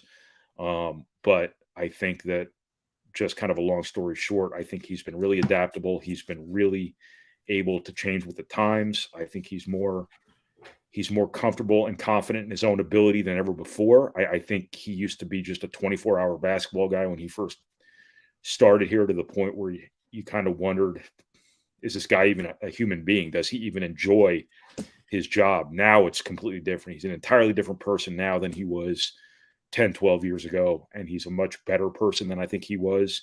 And he's a much better coach now than he was then. I think wisdom comes with age, and wisdom comes with experience. And I think his wisdom has really benefited Purdue's basketball program, but also college basketball in general. I think he's one of those guys who's becoming sort of one of the preeminent voices in his sport. I think he's been sort of one of the forerunners on a lot of these issues. Whether the NCAA listens to people like him or not, that's a whole different discussion. But I think he was one of the leaders in the Big Ten going to 20 conference games, and you see how that's benefited the conference. Stuff like that. I just think he knows what he's doing, and I think if this season's done anything, it's validated him in terms of a guy who's got it figured out.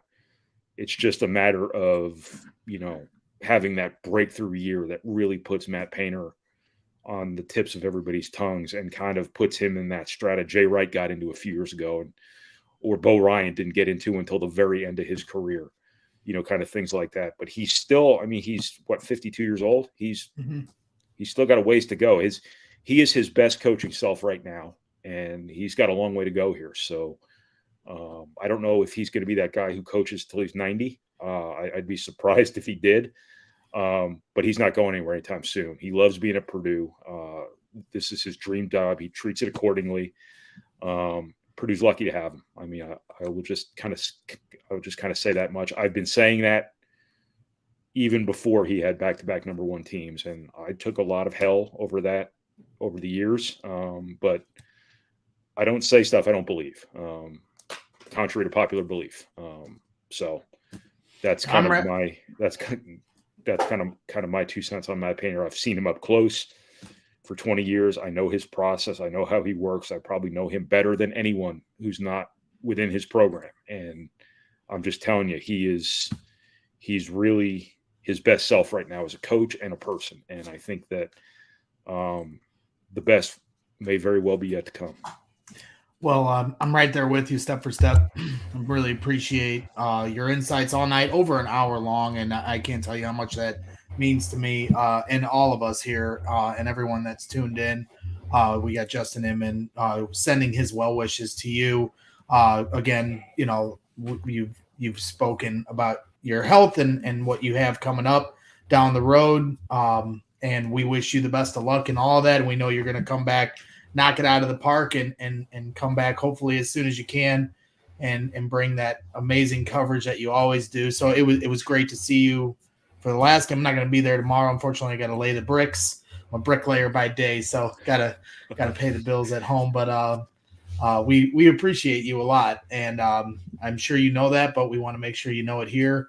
And we appreciate all your time you've given us tonight. And like I said, best of luck on your road to recovery and everything you got coming up here going forward, and speedy recover back, because we need those late night post game YouTube breakdowns for my therapy, or I could lose my mind. If I do them, they'll be even. You think your rambling is bad? Mine is much worse. I can promise you that.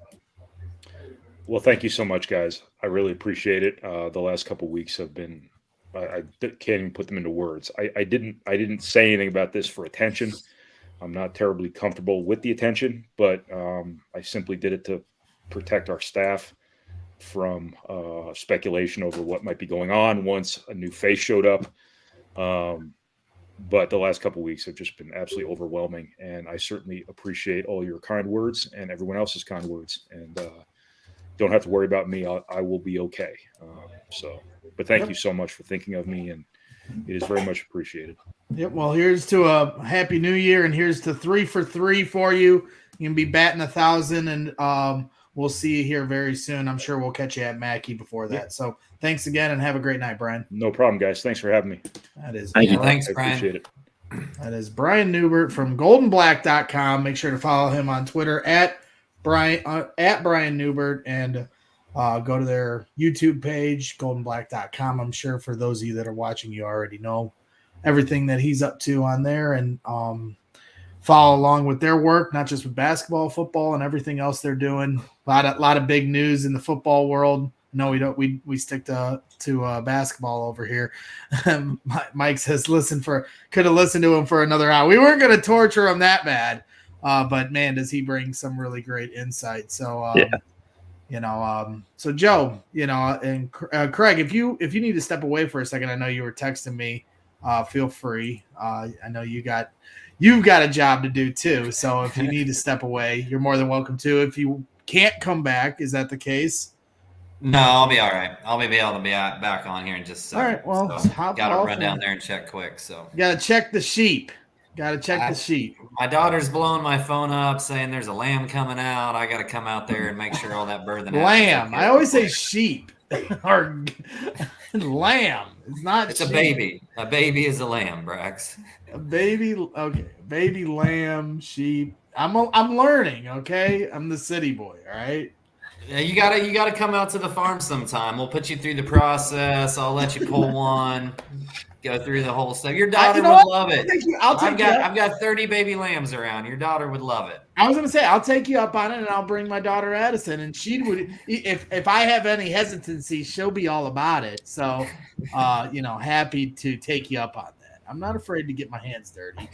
Maybe a little afraid. So go take care of your business and we'll wait for you and get some more thoughts back while I yell at someone in the chat here. Unless you delete, I think he deleted. Yeah. Craig was smart enough to delete the comment in the chat, because I was about to explode this person who put yawn in the chat while Brian is talking. Listen, guy. I don't know who deleted the comment. You come into my house. This is Braggs in the stands. You come into my house talking shit, we're going to have a problem. I'll tell you that, because Brian is one of the best in the business. And if you're yawning and you're tired, then go to bed. I'm going to keep the pleasantry. I'll keep my verbiage to a minimum, but you can just put your head on the pillow and go to bed. Nobody cares what you think.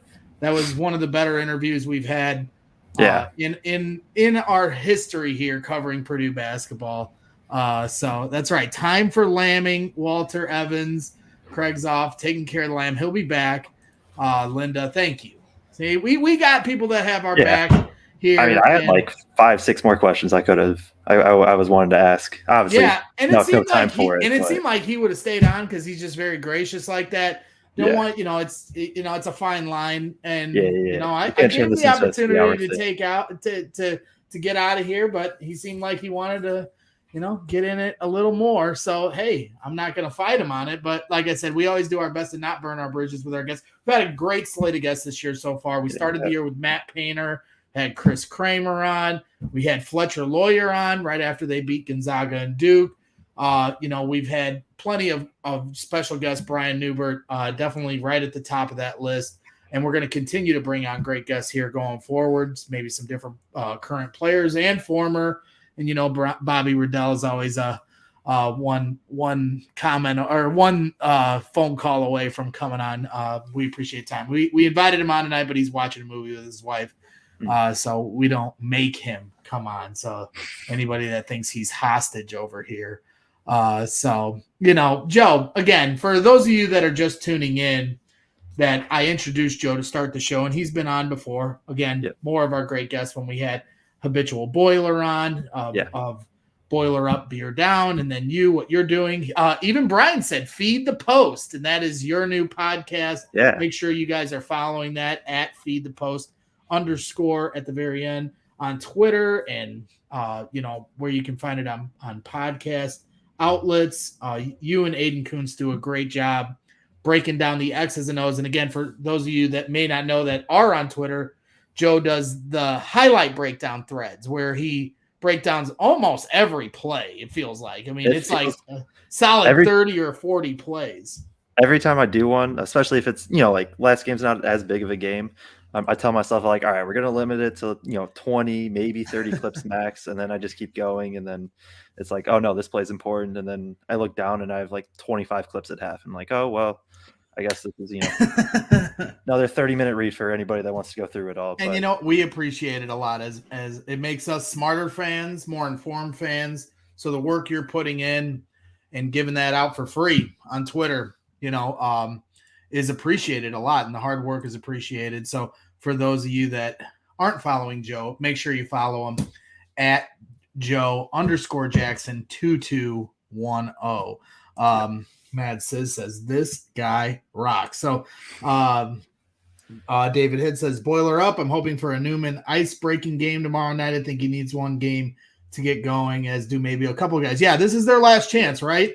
Their last chance to get going as we get into Big Ten play coming up after that.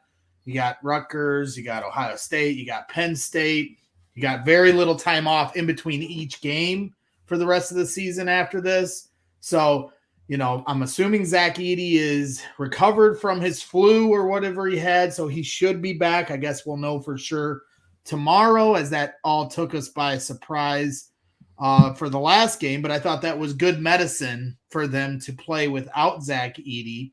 Joe, what were some of your observations after the New Orleans game? I keep wanting to say Lafayette. The New Orleans game, and them not playing with Zach Edey. Was there anything that stood out to you? Because at first they were really struggling, and I was like, oh my goodness, they're going to lose their number one ranking if they can't beat this team by more than 8. And then they went on a 24-2 run, and that was done on the offensive and defensive end. And I was like, okay, never mind. I overreacted to start this game as per usual. So what were some of your observations of Purdue playing without Zach Edey for a whole game? Yeah, I think the first thing you got to go to is Trey Kaufman-Renn. 24 points on 8 of 9 shooting, 8 of 10 shooting, something like that. And he's kind of been, to me, out of that big man group, he's felt like the odd man out just because of, I think, a lot of his skills, although done maybe in a different way, a lot of his skills overlap with Edey. And so, I think Trey Kaufman will eventually be a fine shooter. I don't know if he's there this year. And so it's harder to play him and Edey just from a spacing standpoint because, Edey's already takes up a ton of space in the middle. But no, Trey Kaufman-Renn showed like when Edey's not in the game, if he comes in more as that backup 5, like he has the post moves. He has just such good footwork and skill. Getting guys on his back. He knows how to bump well, get into that right little like hop step into the right hook. So I think that's without a doubt the first thing you have to go to. Then the other thing was something Craig mentioned that really stood out to me was attacking closeouts. And Mason Gillis was the start of it.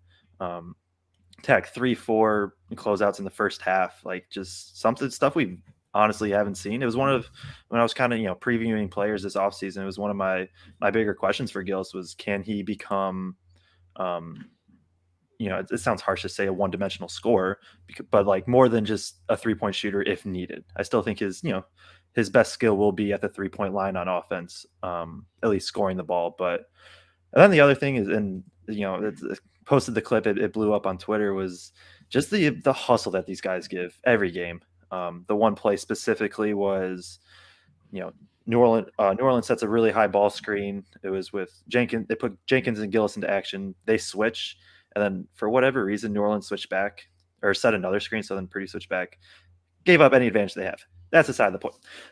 So the ball screen happens, and then Gillis pokes at three. He dives.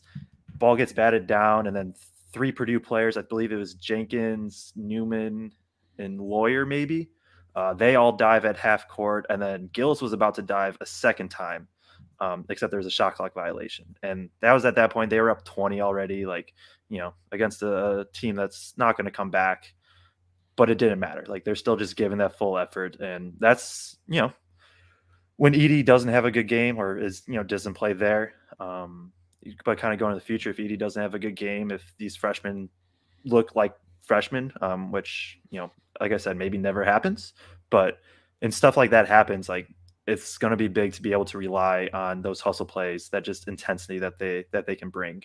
It felt like it was almost a little bit of a flip switch in that game. Like they kind of didn't have it at first, flipped it on for the 10 minutes of the first half, a little bit of the second half, and then kind of flipped it off. But the ability that they have just to give 100% all the time is pretty wild.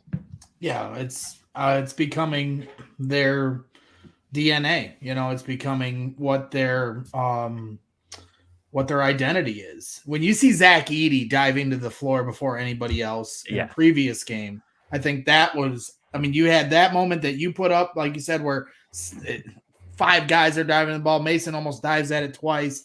You have the Zach Edey moment where he dives to the floor before anybody. He's the biggest guy on the court. He's the biggest guy in the world, it feels like, and he's diving to the court before anybody. And then also I think it was the Gonzaga game or one of the games where Braden Smith is diving out of bounds, slapping the ball to the other side of the court. And then Fletcher Lawyer is diving out of bounds to try to save it. I mean, you're seeing this time and again. What's that? The Marquette game is what. Yeah, the Marquette game. Yeah.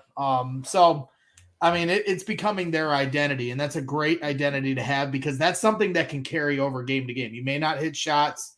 You may come across a team that gets hot on you and your defense doesn't look as great, but you can always hustle. And, that's easier. That sounds like it's easy and any team should do it, but that isn't always necessarily the case. Craig, how about you? Any overall thoughts you have, whether it's the last game or observations here heading into Big Ten play? Yeah, I think, and just kind of to piggyback off of that, great teams have the ability to score in spurts. And when you look around at who the other good teams are in the country and you watch those games, I watch a lot of college basketball in general, not just Purdue basketball. All those teams have ability to score in bunches and to score pretty quickly and rapidly. And I think Purdue feeds off the energy on the defensive end. When they get some of those big time stops, it feeds over to what they're doing offensively. And we see them score in bunches really quick. And there's been numerous games where it's been a 5-point lead, 6-point lead, or it's a tie game and kind of hanging around. And then all of a sudden, boom, we're up by 10, 12, 15. There was a couple games, Nebraska game, Davidson game, where that spurt never came. But for the most part in these games, we've seen that spurt ability. But I think that intensity and that energy on the defensive end really feeds that on the offensive end. Yeah, I completely agree. As I'm tweeting, I apologize, but I was making sure I had everything shared along there. So, were you sharing a Bears trade or? We're looking for wide receivers every day. We got a new one where we're claiming, even though they aren't ours yet. But we're working the waiver wires. Okay, as Justin says, live from the lambing barn, Craig Bowers. Yes, maybe one day when I go and he teaches me the tricks of the trade, we'll put some of the content up so we can get a good laugh. It'll be like when they sent Paris Hilton to the farm, So, don't want to go too much longer. We had a solid hour, over an hour and 15 minutes with Brian Neubert. And he just was so amazing with his time and thought-provoking as far as just some solid Purdue basketball talk. And we got plenty more shows to come. Do you guys have anything else that you're thinking about or want to cover before we go? Hey, but before we sign off, we put Brian on the spot and asked him what team worried him the most going forward. I want to put Joe on the spot. Joe's like, he starts leaning back. He's like, oh, he's going to call me out here. Yep. I want to Joe. Rutgers, Ohio State, Penn State. Who's the best chance to beat us or hold us close? Man.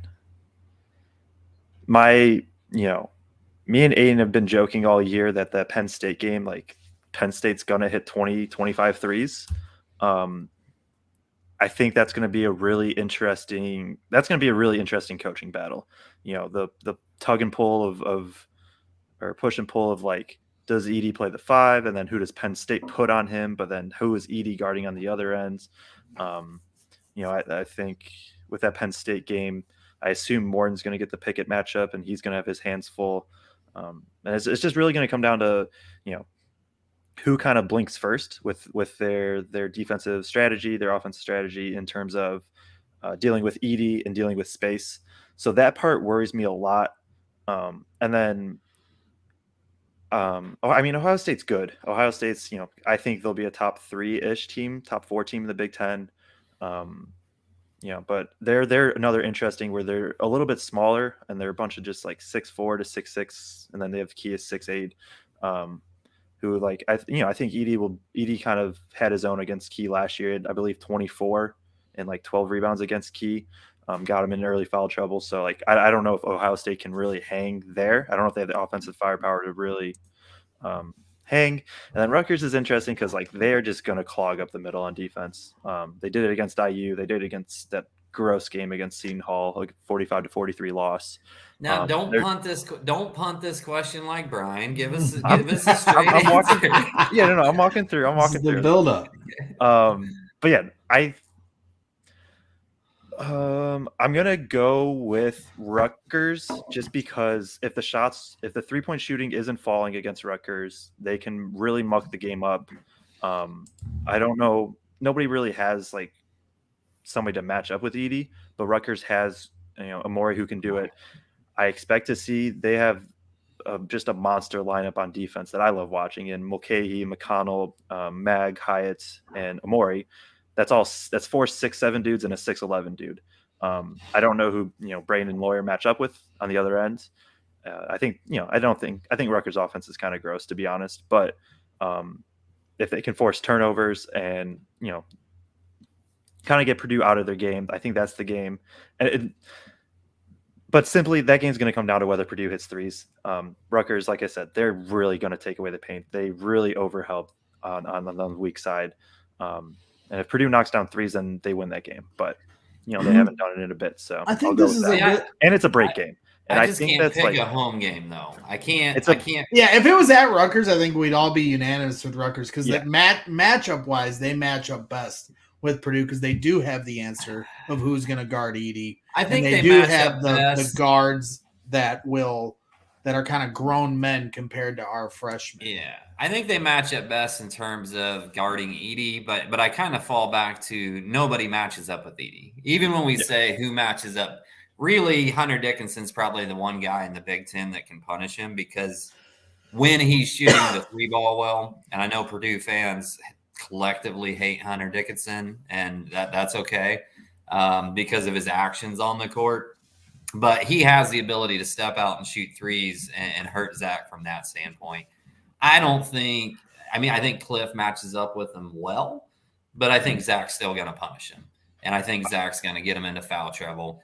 I'm going with Penn State here because I keep coming back to when we're playing drop coverage with Zach and pick and roll, what teams out there have a legitimate shot to consistently hit that 8 to 15 footer over and over and over again? And those Penn State guards are ballers. Like they are just tough shot makers. And I could see that at the Palestra. They're going to get a different crowd than normal. At home, I could see that crowd being crazy, and I could see those guards just having one of those games where they shoot lights out on that little pick and roll mid-range game all day long. So I'm going with Penn State for my pick in terms of the best chance in the next 3 games. Okay. Yeah, I did when they put me on the spot in our CHGO Big Ten betting show that we do, that I picked Penn State as well. Because, yeah, the home court advantage for Purdue against Rutgers, I think, is going to be the thing that is the tipping point. One thing that I just think Caleb First is the key in a lot of these games. His relentlessness. I didn't get a chance to ask Brian. This was one of the things I wanted to ask, but I just feel like he is just such an X factor. And I know we, as Purdue fans, we notice it, but I don't know how many other people notice it. He just doesn't stop on both ends of the court, off the glass, off ball, when he's, when they're doing pick and roll and he's pushing that guard out and then he's getting back to his man, he's just always moving. I've really loved what Caleb First done. And, when you go against Penn State or Rutgers or whoever, and they're figuring out how they match up with Edey, it's Caleb First, because like you mentioned, TKR would be one of those other X factors, but he's not going to get as many minutes because he's Zach Edey's backup. So it's Caleb First. That's going to be that guy, especially with Mason Gillis still trying to work his way back into things. Just really been impressed with Caleb so far this year. Just want him to hit a few more 3-pointers when he's open on them, but don't we all, right? Yeah. I think this is a good exercise too, Joe, because to start the season, I've been following your coverage from last year just on Twitter, but when I hopped into Urinated Spaces before the season and you guys were breaking down the whole Big Ten, I was really impressed by your across-the-board knowledge of the whole Big Ten. It takes me 2 months to figure out who plays for half the teams in the Big Ten. I know, Purdue I'm locked into, but to tell you who's the 7th man on Nebraska's depth chart, that takes me 2 months to figure out. You are in it before the season even starts. Well, that's because you got to memorize every last stat of a 53-man roster in the NFL. I know. I got too much coverage. You have no more space. Yeah, I'm the surface level guy. Some of us got to be the X's and O's, and then other of us got to be the meathead personality. So I guess I'll wear that badge of honor just fine over here. And that's why I appreciate you guys, because you guys are way more in depth than I give it. I'm more of that fan in the stands, and I will keep it that way. I'll always stay in my lane. But I think this is a good exercise because that first show you guys did, you broke down the whole Big Ten, and you may still have your rankings from that show of who was your rankings for the Big Ten. And I'd love for you to compare that to now where it stands, or, a little general idea of where you think that stands now compared to where it was before the season started. Greg, I was going to ask a similar question, and maybe not for us. And let it be a 10-minute run-on sentence? No. for it not to have to go through like all 14 teams. The way I was going to phrase that to you, Joe, was who was your highest riser from the beginning of the season, and who is your biggest fall from the beginning of the season in your Big Ten power rankings if you were to do them right now? Okay, yeah. Just getting it pulled up. So, but it's also, kind of funny you guys asked this. The last podcast meeting did, with Big Ten play starting, we projected what we think the standings would be. And if anybody wants to just kill an hour and then question themselves continuously, rank teams 2 through 12 in the Big Ten right now of where you think they'll finish. Like, I've legit 2 through 12. Yeah, rank the teams 2 through 12. I'd say 2 through 11, but I think there's a hard bottom 3 personally. Minnesota's I don't know what team you're talking bottom. about. I assume it's Northwestern or one of the Michigan teams you're talking about. Michigan. Okay. I think Michigan is a hard 11 in my mind, but but either way, rank the rest, and it takes I did the research before I had my rankings, and then I think I switched it during the podcast as we were recording. So it's just like, I don't know. But the biggest riser probably is Wisconsin or Maryland. I had them 10 and 11 preseason is what it's looking like. I still don't buy Wisconsin, to be honest, but looking at what they've done, I more just buy or believe that they have to lose a close game at some point in their career, like in their history, maybe. I don't know. Like they're, I believe 5-2 They're so already. fundamental, like that system and the fundamentalness in a year where like nobody wants to claim the 2nd through 4 spot in the Big Ten. I see just winning out and somehow finishing in the top 4 again, and you scratching your head at the end of the season and wondering why. Yeah. So for sure. Like they're just gonna win close games. They're, I believe, 5-2 in games less than decided by 5 or less points. They've already had 3 overtime games, and they've played 11 total. Wow. But so them, and then Maryland also. Although I think Maryland was gonna get more towards the middle. And then the biggest faller is Michigan. I had them. I bought into Michigan preseason, and Me too. I had them 3rd. And I have them 11th now. I think Dickinson does enough to get them over Northwestern, but I don't hate it if somebody says that they'll be 12th. But yeah, that's that. And then really just in general, like this, aside from Nebraska and Minnesota, like I had them at the bottom, and I had Purdue 4, so they jumped up to 1. Aside from that, everything's just all over the place. Michigan dropped, MSU's dropped, Penn State, Maryland, Wisconsin are up, Indiana's dropped, Illinois dropped a little bit, although I don't think I'll ever be able to not buy into them this season. But that's just a personal. Yeah. See, where do you think Indiana stands? Sorry, Craig. Where do you think Indiana stands now with Xavier Johnson out? And, I was talking to Brian Tonsoni, who is on Assembly Call, a very popular Indiana basketball broadcast. And he also does great work with Delphi bracketology, and a friend of the show here. He thinks Xavier Johnson is out for season despite what they're saying. So if that's the case, having surgery this late into the year, the idea that he's going to come back doesn't look likely. How much does that affect Indiana's outlook for the rest of the year? It's huge. Because honestly, I probably get hate for this from Purdue fans. The way the Big Ten's unfolded, I think if he's healthy, Indiana still would have, it'd be probably Purdue, Indiana, Wisconsin at the top, kind of fighting for that number 1 spot.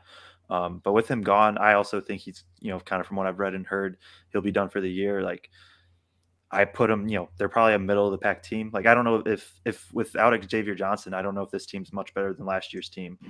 And it's just they're already thin at guard.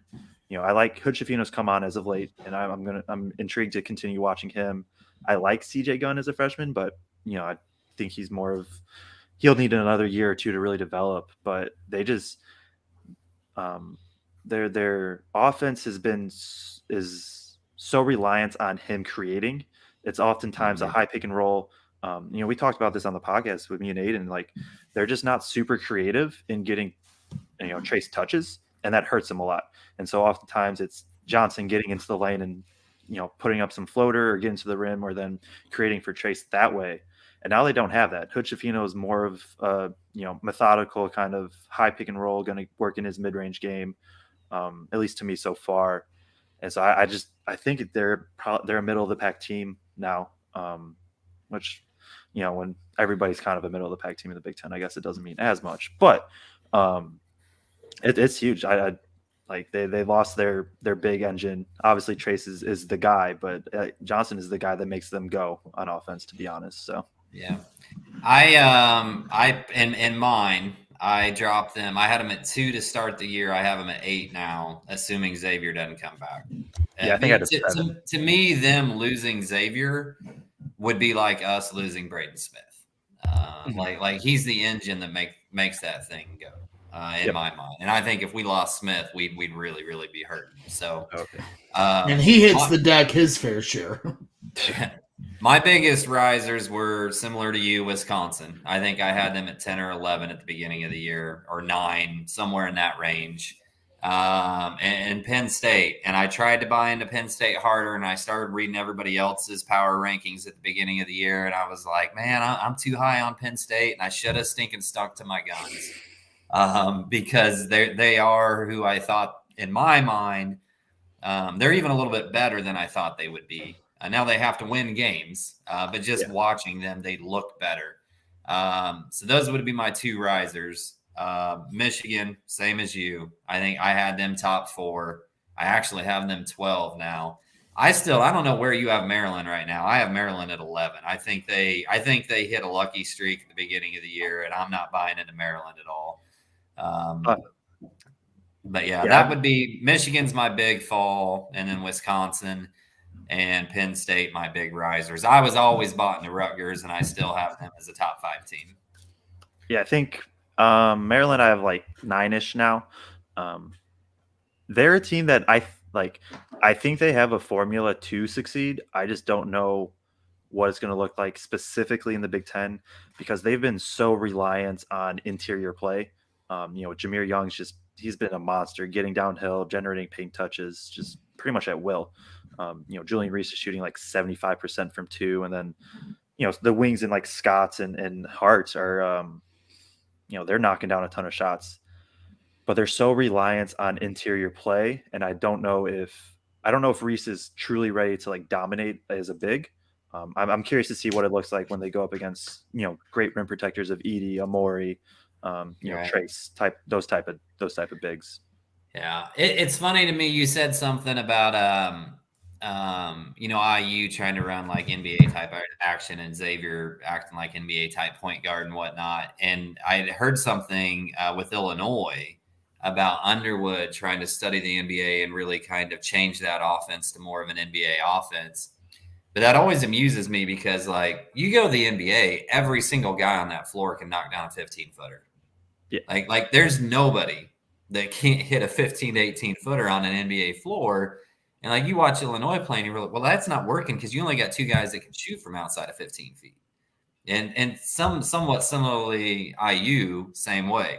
Like they don't have a lot of guys that can just step in and shoot a mid-range jump shot or out. So I don't think that we saw Shrews bring some of that NBA offense in and incorporate it to what Painter was doing and bring pieces to it.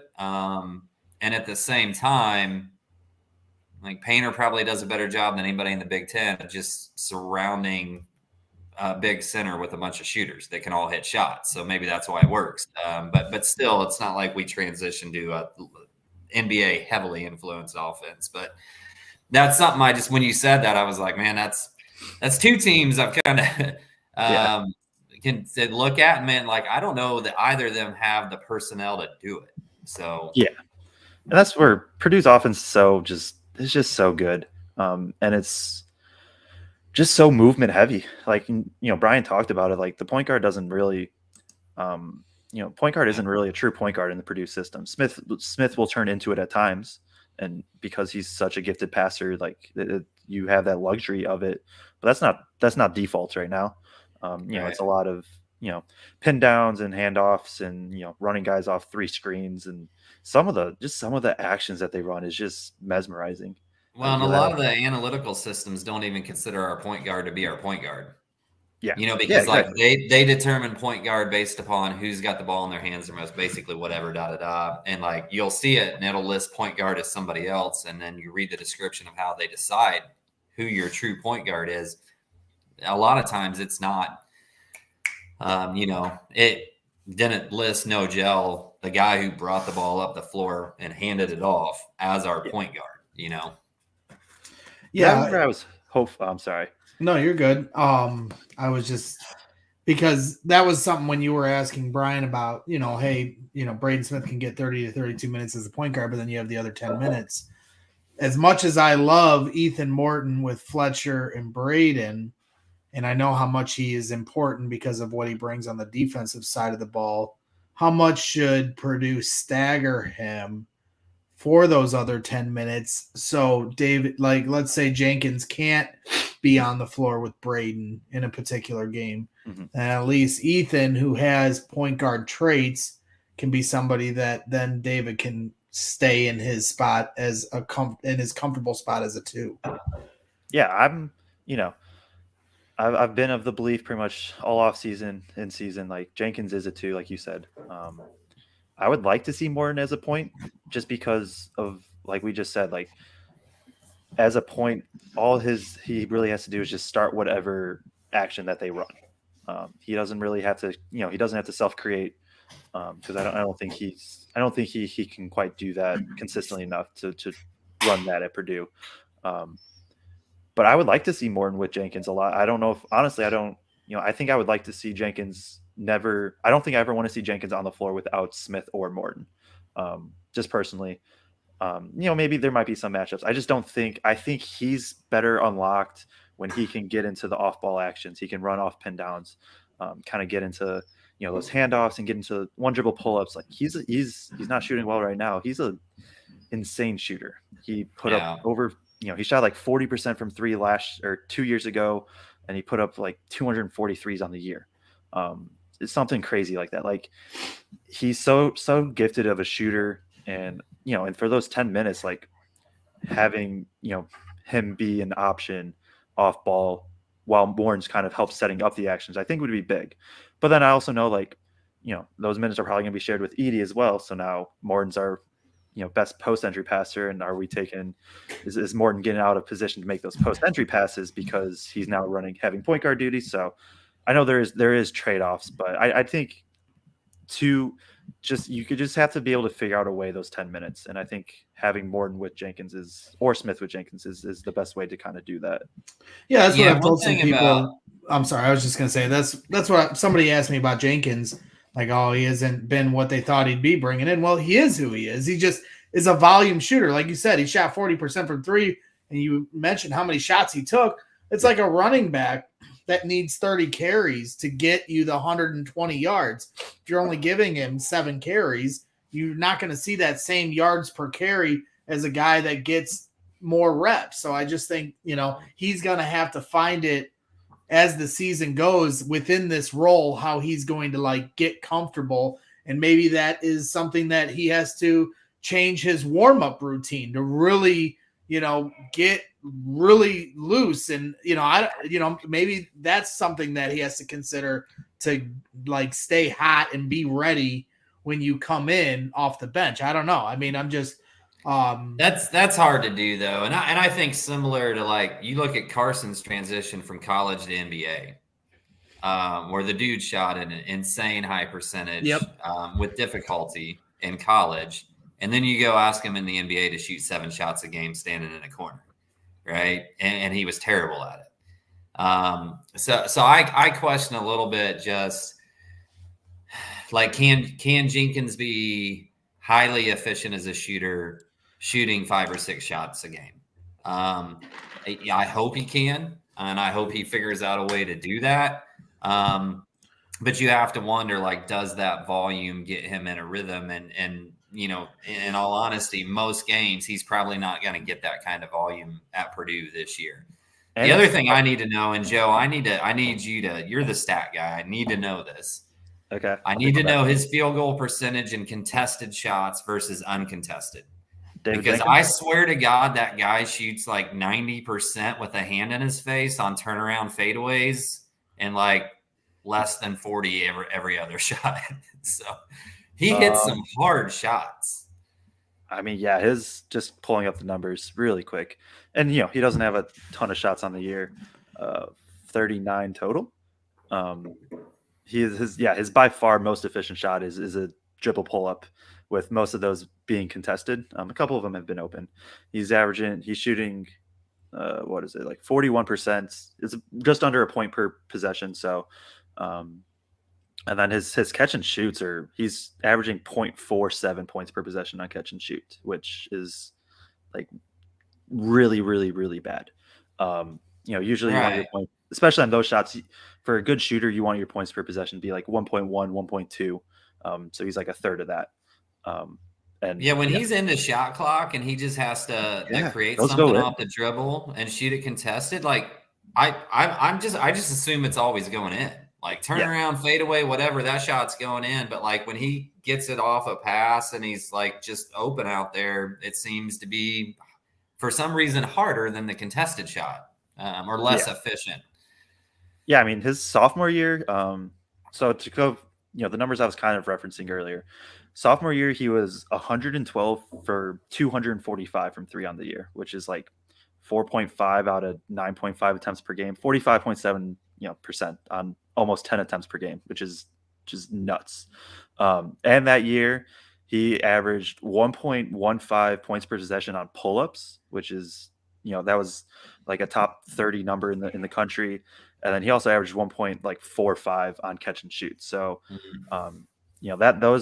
both of those are obviously this year way lower. He's shown he can do it, but even just the catch and shoot from what I watched a ton. I watched a couple of his games from going back, but it was a lot of movement and then coming off pin downs and stuff like that. So yeah, we're reaching the end of this show. We got people cheering both ways. Justin with the observation that Bauer's beer is almost gone, but then we heard a crack in the background of a tab popping, so we thought maybe the refill was coming in. Sean's rooting for the refill because he wants this conversation to keep rolling. We appreciate everybody tuning in. We do have one final thing I wanted to share. I was going to share with Craig, but I didn't want to bother him with our silliness. But what we're doing here at Brags and Stands is a lot of fun, and I appreciate Craig a lot here these last couple years, adding to what I've been trying to do the last few years, and now it's become such a great show with quality conversation and really fun guests that we've been able to bring on. And Joe, your contribution here this year has been a lot of fun, and we look forward to continuing to trade work as you build your podcast up. I'm going to make sure to tune into your Feed the Post pod as much as I can while I'm laying the bricks, and I encourage everyone to do that as well. With, as you guys just broke down the Big Ten as you see it now heading into Big Ten season. So certainly go and check that out. But we did have a milestone moment here at Brags and Stands. Our last game that we covered, Craig and I, against New Orleans, the first ever game at Mackey Arena for the Purdue Boilermakers being number one in the nation. I finally stepped up to the mic in the post-game presser and asked a question. We've had credentials for the last couple of years, but I've kind of felt wasn't my place to say anything yet. Wanted to kind of be seen, not heard, and that's kind of how we wanted to approach the beginning of the year because we understand the other people in that presser have a job to do as well. So we want to respect everyone else's time and what they're trying to do, and while we support everybody else. So I finally stepped up to the mic, and it was kind of a funny moment. I wanted to get Brian's thoughts, but I figured I wouldn't bother him with the silliness. But you'll hear at the beginning while I look to frame the question perfectly. And if you listen to the show, I'm not good at that at all with my run-on sentences. And I was just like, make it short, make it sweet. And then I completely shit my pants in the presser. So here is the question. I wish Bobby was here to bust my balls on this too. But here was my first ever question in any press conference, any sport I've ever done with Chicago sports or here with Purdue. So it was a cool moment. And I'll share that along with you here. And then you'll get to hear me completely freak out. Because when Painter looks at you, it's like he's got these like Doberman eyes where they like just look like just stare through your soul. And like I was all ready. I knew what I was going to say in my head. And then when he looked at me, it scared the living daylights out of me. So you'll hear that at the beginning, and then you can hear the question. Matt, first time the program's number one in the country here at Mackey Arena in West Lafayette. What's it like for you as somebody that's been a part of this program for so long to, give that to the fans here at Mackey Arena? Yeah, well, we haven't been a program that, from an attention standpoint, we've been very consistent. You look at Coach Katie's years, even before that, we've been very consistent through the years, winning Big Ten championships, competing for Big Ten championships, even when we come a little bit short. So to be able to see that, we get slighted at times, like we don't get covered like other people. And I love it because I don't like the attention myself, so I could care less. But like from a program standpoint, it's pretty cool. For me, from a selfish standpoint, the place I like it from a recruiting, because now people see, hey, back-to-back years, you've been number one in the country, first time in the Big Ten since 1976 with Indiana's great run that they had. That's an amazing stat, and these guys have worked really hard. We've not had any handouts. We've had to work for everything, and just proud of our guys. We lost a lot of talent, and our guys, didn't get ranked. No one gave them, their just due, but we've earned it. But we got to keep earning it. This isn't the season. This is just a third of the season. There it is. Matt Painter finally got that question in. Felt like it was a good spot. I was going to wait. If anybody else asked about being first in the country, first time ever at Mackey Arena as number 1 in the country, I wouldn't have said anything, but I just thought as the fans in the stands, that's what we represent here, on this show. I thought it was appropriate to ask that question, being it was the first time Mackey Arena had ever got to see Purdue walk in and run out that tunnel as number 1 in the nation and win their first game at Mackey Arena as number 1 in their nation. So pretty cool achievement. They get number 1 in the country running out the tunnel again at Mackey Arena tomorrow afternoon. So I know it's going to be another packed house regardless of students being there or not. So I appreciated Justin with the thoughts. Yep. And I kept the question under 30 seconds. And like I said, if you hear right at the beginning, I'll play the Matt, first time the program's number. That's dude. The way you started that question, I thought you were going to be like first time questioner, long time listener. I thought you were. When I couldn't get program out, I was kind of peeing myself a little. I literally piddled a little bit in my I was just like, what am I trying to say right now? I'm like, get it out before, because Painter also will just railroad you if you just if I would have stumbled any more, I know a joke was coming. So I was like, then I was questioning myself afterwards. I was like, I called him Matt. Should I have said coach? Other people in the presser are saying coach when they start their question. I'm like, what am I doing? So these are the things we have to learn. Craig's got the next question. I don't need the next one. I'm too terrified to ask questions because, if you ask a stupid question, Painter's going to let you know. So he is not. He answered whatever from M tailgaters. He gave a 5-minute answer to that question, and then at the end was like, great question. He'll at least give you a little crap. I mean, no, he's never mean about it. He's always gracious. He was gracious on our show. So if you want, you can even go back and watch that show where we had Matt Painter on to start the year. A lot of big picture talk, so still relevant even though we're 12 games into the season. So let's wrap things up here. Joe, why don't you let everyone know where they can find you, find your podcast, and everything else you're doing out there in the Purdue basketball world? Yeah, so you can follow me at Twitter at Joe_Jackson2210. That's where I do all of my film breakdown. So every Purdue game, just go through. Generally ends up being 30 to 40 clips. Just kind of post them, break down what I see. Try to focus more on X's and O's, although there's other stuff that happens within it. Wanting to expand that to include multiple Big Ten games per week. I'll probably do 2 to 3 just of the bigger Big Ten games per week. We do me and Aiden, and then also, both Braggs and Craig come on when they can, do Twitter spaces after every game where we, again, try to break down what we saw, have fun, just enjoy the game.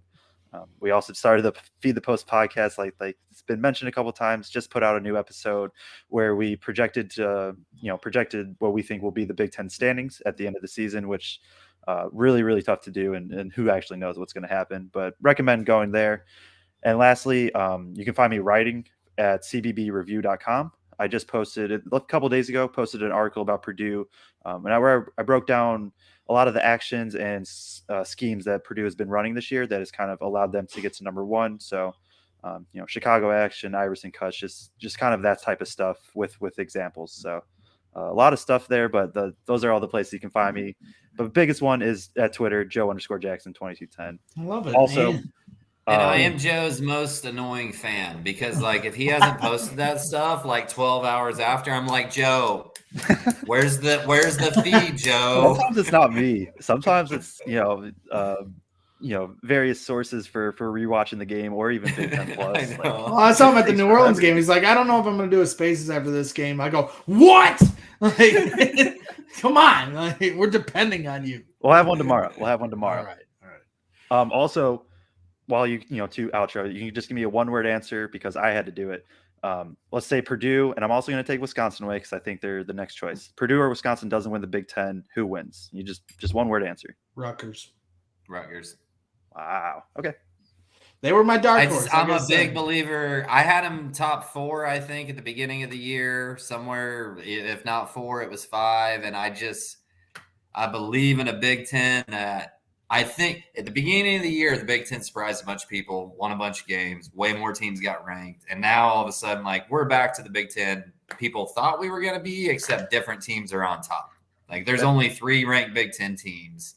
Yeah. And in that type of year where there's a ton of parity and you don't know who's who, being able to play incredible defense every game and having that as your stabilizer, I think that can go a long way. So see, who would have thought when Joe said a one-word answer that it was going to be Craig and not Greg that gave more than one word on the answer. I love it. Sorry. I finally Sorry, am one. Greg. No, I love rubbing it. off on You're you. rubbing off on me, Greg. I think so. So that's great, Joe. Doing a lot of different work while you're studying and doing all the things to get your education at Purdue University. Yeah. So for podcasting and writing for CBB Review and doing your highlight breakdowns on Twitter and everything else you're doing. That's great. Keep grinding. We'll continue to support you and bring you on our show. Aiden's always welcome as well. You guys do a fantastic job. So keep up the great work. That. And Craig, any final thoughts? And we'll just end it with all 3 of us hanging out here. I think we covered it, huh? That was it, man. We got it all. We covered it all. We had some funny comments. We didn't give you tonight. Yeah, I think we did. We covered all our bases. We had some funny comments in the chat for you. Yeah. Hey, I guess one final comment, and I know Brian didn't want to spend a lot of time talking about it, but I was just amazed at the Purdue family in general. Like you saw something go out about Brian and the way the Purdue family rallied and raised money in a very short amount of time. It just always continues to amaze me what that means to be a Purdue alumnus, a Purdue fan, and how they rally around each other. So I just think that was great. And Brian is an awesome resource for Purdue sports. He's incredible at what he does. And I just thought that was really neat that they could rally in that cause. So absolutely. Shout out to Boilermaker Nation for stepping up and doing right by our guy, Brian. Again, thank you to Brian Neubert. He hates this picture, but it's a great picture of Brian talking with Matt Painter. So appreciate all his time tonight, an hour and 15 minutes of great basketball conversation with one of the better beat reporters I know for any sport that I follow. So if you didn't get a chance, or you're hopping in here late, make sure you watch this. As soon as this show is over, it'll be available on YouTube, Twitter, Facebook, anywhere you can find it. Search Braggs in the Stands. But you're already here, so you know where that is. So, appreciate you guys. Craig, once again, thank you as always. Joe, thank you for coming on such short notice. Yeah, of course, no problem.